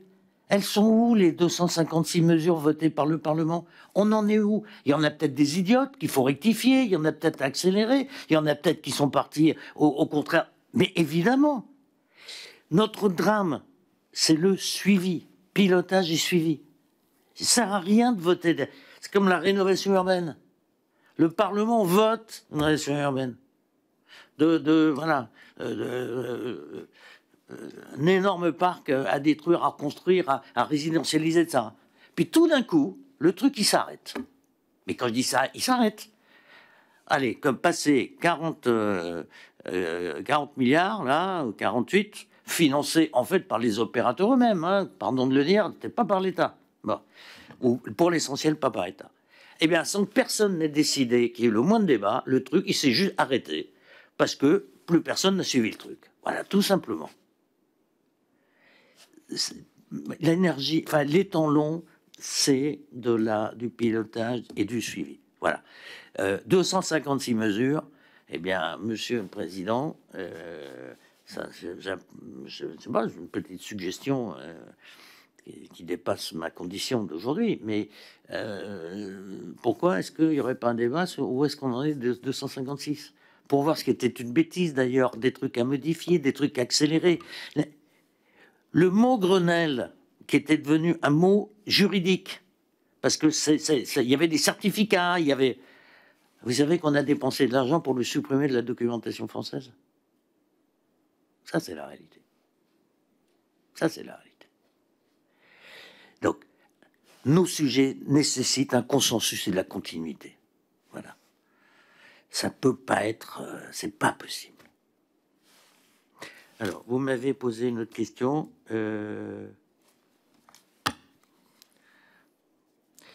Oui, l'AREN est un système qui devait... On n'avait plus le droit des tarifs réglementés. On n'avait plus le droit au mois de juillet de la réversibilité. On avait des contentieux civils et commerciaux. On avait des contentieux européens et on nous disait les alternatives, ils ne peuvent pas investir parce qu'il n'y a pas de visibilité, parce qu'il y a un dire qui est au milieu. Voilà, c'est ça la situation.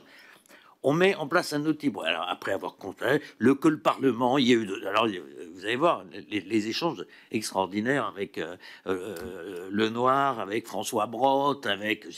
C'est pas un truc. Ça a été lourd, ça a été long. Il y a une maquette qui est posée qu'on doit piloter en permanence.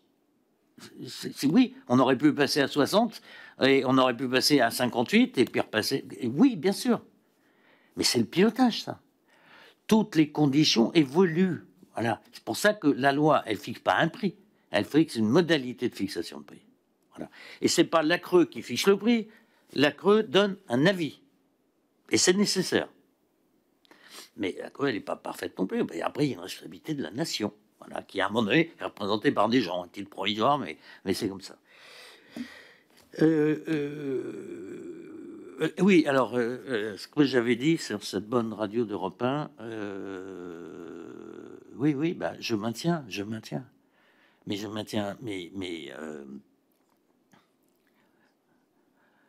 moi, je vous dis qu'on peut faire des appels d'offres aujourd'hui. Vous verrez que vous aurez des réponses sur les bâtiments à 80%, 90% d'émissions de CO2 en moins, 75% de factures énergétiques en moins. Lançons les appels d'offres. Carrefour l'a fait, Airbus l'a fait. Pour l'instant, c'est le privé. Mais on y arrive à des coûts qui sont très, très inférieurs au thermique pur. Je ne dis pas qu'il ne faut pas faire du thermique, hein. Mais il y a une révolution. Oui, il faut qu'on effondre. Je veux dire, la consommation doit devenir intelligente par des outils d'intelligence artificielle, digitalisation. Voilà. Ça, ma conviction absolue. Et je vais vous dire, c'est notre seule solution. Parce que le gap, avant que les 6 autres là démarrent, les enfants, on aura 40% de besoin en plus. Hein. Vous avez vu qu'aux États-Unis, enfin, pas aux États-Unis, en Floride ou Californie, je ne me souviens plus, vous ne pouvez pas recharger votre voiture électrique passer 18 heures. Hein. Bon. Oui. Oui. Mais la sobriété, c'est pas de baisser de 2 degrés. Hein. Enfin, c'est bien.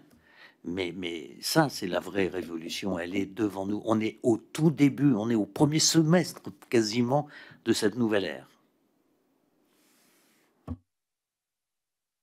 Dès mars 2022, vous m'avez pas répondu. Comme ont fait les Portugais et les Espagnols. Je ne sais pas comment ils ont organisé, je ne sais pas comment il faudrait l'organiser ici, mais on n'est pas obligé de suivre, nous, de caper notre prix de l'électricité sur le prix du marché de gros européen. On le décide à titre provisoire, parce qu'il ne s'agit pas de tout foutre en l'air, bien entendu. On fait 3-4 mois, et puis aujourd'hui, c'est quasi... on ne doit pas être très très loin des prix initiaux. Bon, je ne suis pas suivi dans le détail, mais ce que je veux dire, c'est que, voilà, on peut être pro-européen, on peut trouver qu'il faut des interconnexions, on peut même être pour que le marché vienne en support, mais on doit garder toujours le pilotage, et c'est pas la mécanique qui a été mise en place qui doit piloter le truc. Voilà. Quand il y a des crises, quand il y a des évolutions, quand il y a des adaptations nécessaires ou quand il y a des nouvelles technologies. On est d'accord de dire que c'est une volonté gouvernementale. Et je dirais que sur un sujet comme celui-là, je dirais vraiment de la nation. Parce que vous avez beaucoup d'intervenants. Le gouvernement, il a une responsabilité, il n'a pas toutes les responsabilités. D'ailleurs, vous avez des autorités indépendantes. La CRE est une autorité indépendante, l'autorité de sûreté nucléaire est une autorité indépendante, les investisseurs sont indépendants, les syndicats, c'est une famille complète. Donc, un gouvernement doit créer un consensus de la famille le plus proche possible.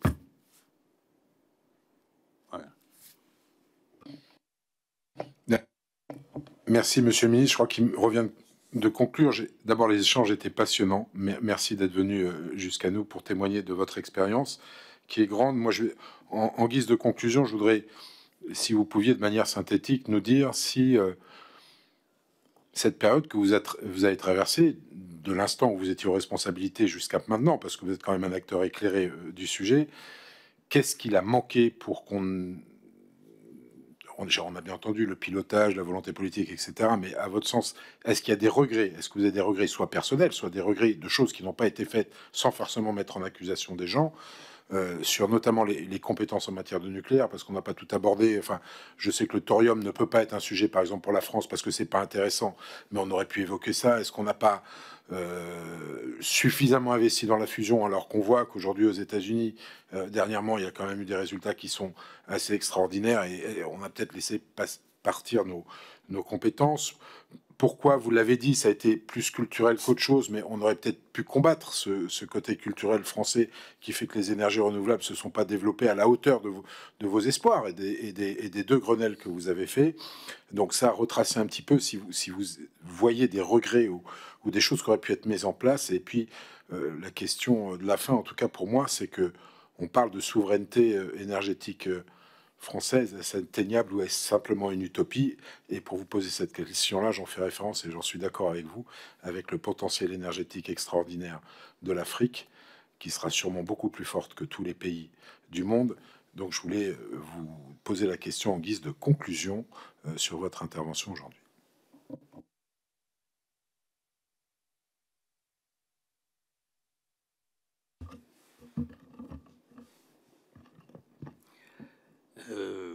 Mon sentiment de cette période, d'abord, c'est que personne ne nous a entravés. Je parle de l'équipe, hein, on était une équipe, personne. Les choix qui ont été faits, ils ont été pesés, on peut les discuter, mais c'est de notre faute si des choses n'ont pas fonctionné. Voilà, c'est ça ce que je tiens à dire. Je m'abriterai derrière personne. Bercy, à cette époque-là, ne nous posait aucune difficulté d'aucune sorte. On pouvait avoir des visions, mais c'était juste normal. Mais on pilotait, on était en charge. Voilà. Et on avait la confiance du Parlement. Mais quand je dis du Parlement, je ne dirais pas de la majorité présidentielle de l'époque. Les lois Grenelle ont été votées à la quasi-unanimité. Vous voyez, donc, comme la rénovation urbaine d'ailleurs. Voilà, j'avais un sentiment qu'on pouvait vraiment faire des trucs. Bon. Et qu'on les a fait. Après, mon énorme regret, c'est de pas avoir, je sais pas, trouvé la façon pour m'assurer que les comités de suivi qui se réunissaient tous les mois ou tous les trimestres, je me souviens plus, parce que tout le temps, c'était tout le temps, ça durait 4 heures, se soit arrêté. Alors, je pense qu'on les avait prévus dans la loi. Il y avait non seulement un comité de suivi, il y avait même des copiles. Et puis il y avait des plans bâtiment, Philippe Pelletier, plan transport, plan machin, qui ont continué à perdurer, mais dans l'indifférence générale. Bon. Ouais, de pas avoir été foutu, de trouver une martingale qui obligeait à ce qu'on suive, en modifiant, qu'on suive ce qui avait été décidé par la nation tout entière. Voilà. Ça, j'ai pas trouvé cette martingale-là. C'est mon plus grand regret, au fond.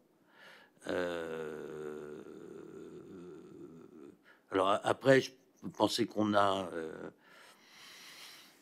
Après c'est des choix, c'est des choix assez contradictoires parfois, mais non, j'ai pas d'énormes. Prenez le suivi, pardon d'être obsédé par ça, mais je pense que c'est la clé de l'action publique. Vous prenez des énergies renouvelables. Je vous ai dit ce que je croyais. J'avais entendu dans des débats ici que c'était le lobby d'EDF, tout ça, c'est des blagues, évidemment que non. C'est un problème. Mais en même temps, toujours pareil, il n'y a pas de pilote. Quand vous suspendez les tarifs de rachat, après, quand vous les remettez en cause, il y a bien eu, pas si longtemps que ça, des tarifs de rachat garantis par l'État français qui sont remis en cause, en cours de contrat. Et je comprends très bien pourquoi c'est fait. Et en plus, je peux trouver ça pertinent. C'est-à-dire que les tarifs les plus anciens, pour faire démarrer la machine, ils étaient extrêmement forts. Parce qu'on était à l'arrêt. Il faut plus d'énergie pour passer de 0 à 1 km/h que de 100 à 101. Bon. Donc, évidemment.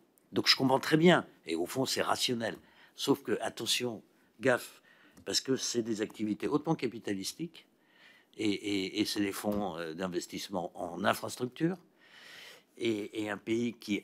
Nous, si demain matin, on nous dit, finalement, le tarif de rachat du gouvernement britannique à Hinkley Point, il va plus être à 100 livres. On va faire la gueule. Bon. Donc, il y a des instabilités qui sont pernicieuses. Je pense à celui-là. Mais sur les renouvelables, oui, je pense que ça a manqué de... Oui, il y a des difficultés dans des programmes comme cela, bien sûr. En résumé, Monsieur le Président, c'est un sujet extraordinaire. J'embrasse votre commission qui va probablement, au-delà de l'intitulé même, me semble-t-il, permettez-moi de citoyen de vous le dire. Moi, je suis impressionné par ce que j'ai entendu, pas de moi, hein, des autres. Attention aux facilités. Attention. La bonne explication est rarement celle qui est la plus facile à expliquer. C'est un travail d'humilité. Je pense qu'il est sage de tenter de décortiquer, de comprendre pour améliorer, plutôt que jeter l'opop sur tel ou tel qui, dans le contexte de l'instant de l'époque, je sais pas ce que j'aurais fait moi le lendemain de Fukushima, hein, en France. Vous voyez, il y a une société qui bouge. Voilà. Je vous remercie en tous les cas de m'avoir écouté. Merci beaucoup, Monsieur le Ministre. Cet après-midi, enfin cette après-midi, cette fin d'après-midi était passionnante. Il était important vraiment pour la commission d'enquête de prendre connaissance non seulement des mesures qui ont été prises il y a déjà une quinzaine d'années, des problématiques d'alors, mais de votre vision de ce qu'on devrait ou pourrait faire aujourd'hui pour essayer d'atteindre, non pas, on l'a bien compris, la souveraineté énergétique, mais en tout cas pour avoir une énergie plus facile, plus pilotable. Et si je peux me permettre, l'introduction de l'intelligence artificielle est une évidence absolue. C'est le pilotage effectivement de l'énergie qui nous permettra demain d'y arriver. Et merci pour votre venue. Et je rappelle aux membres de la commission simplement que la commission d'enquête se réunira la semaine prochaine. Merci à tous et à toutes et à la semaine prochaine.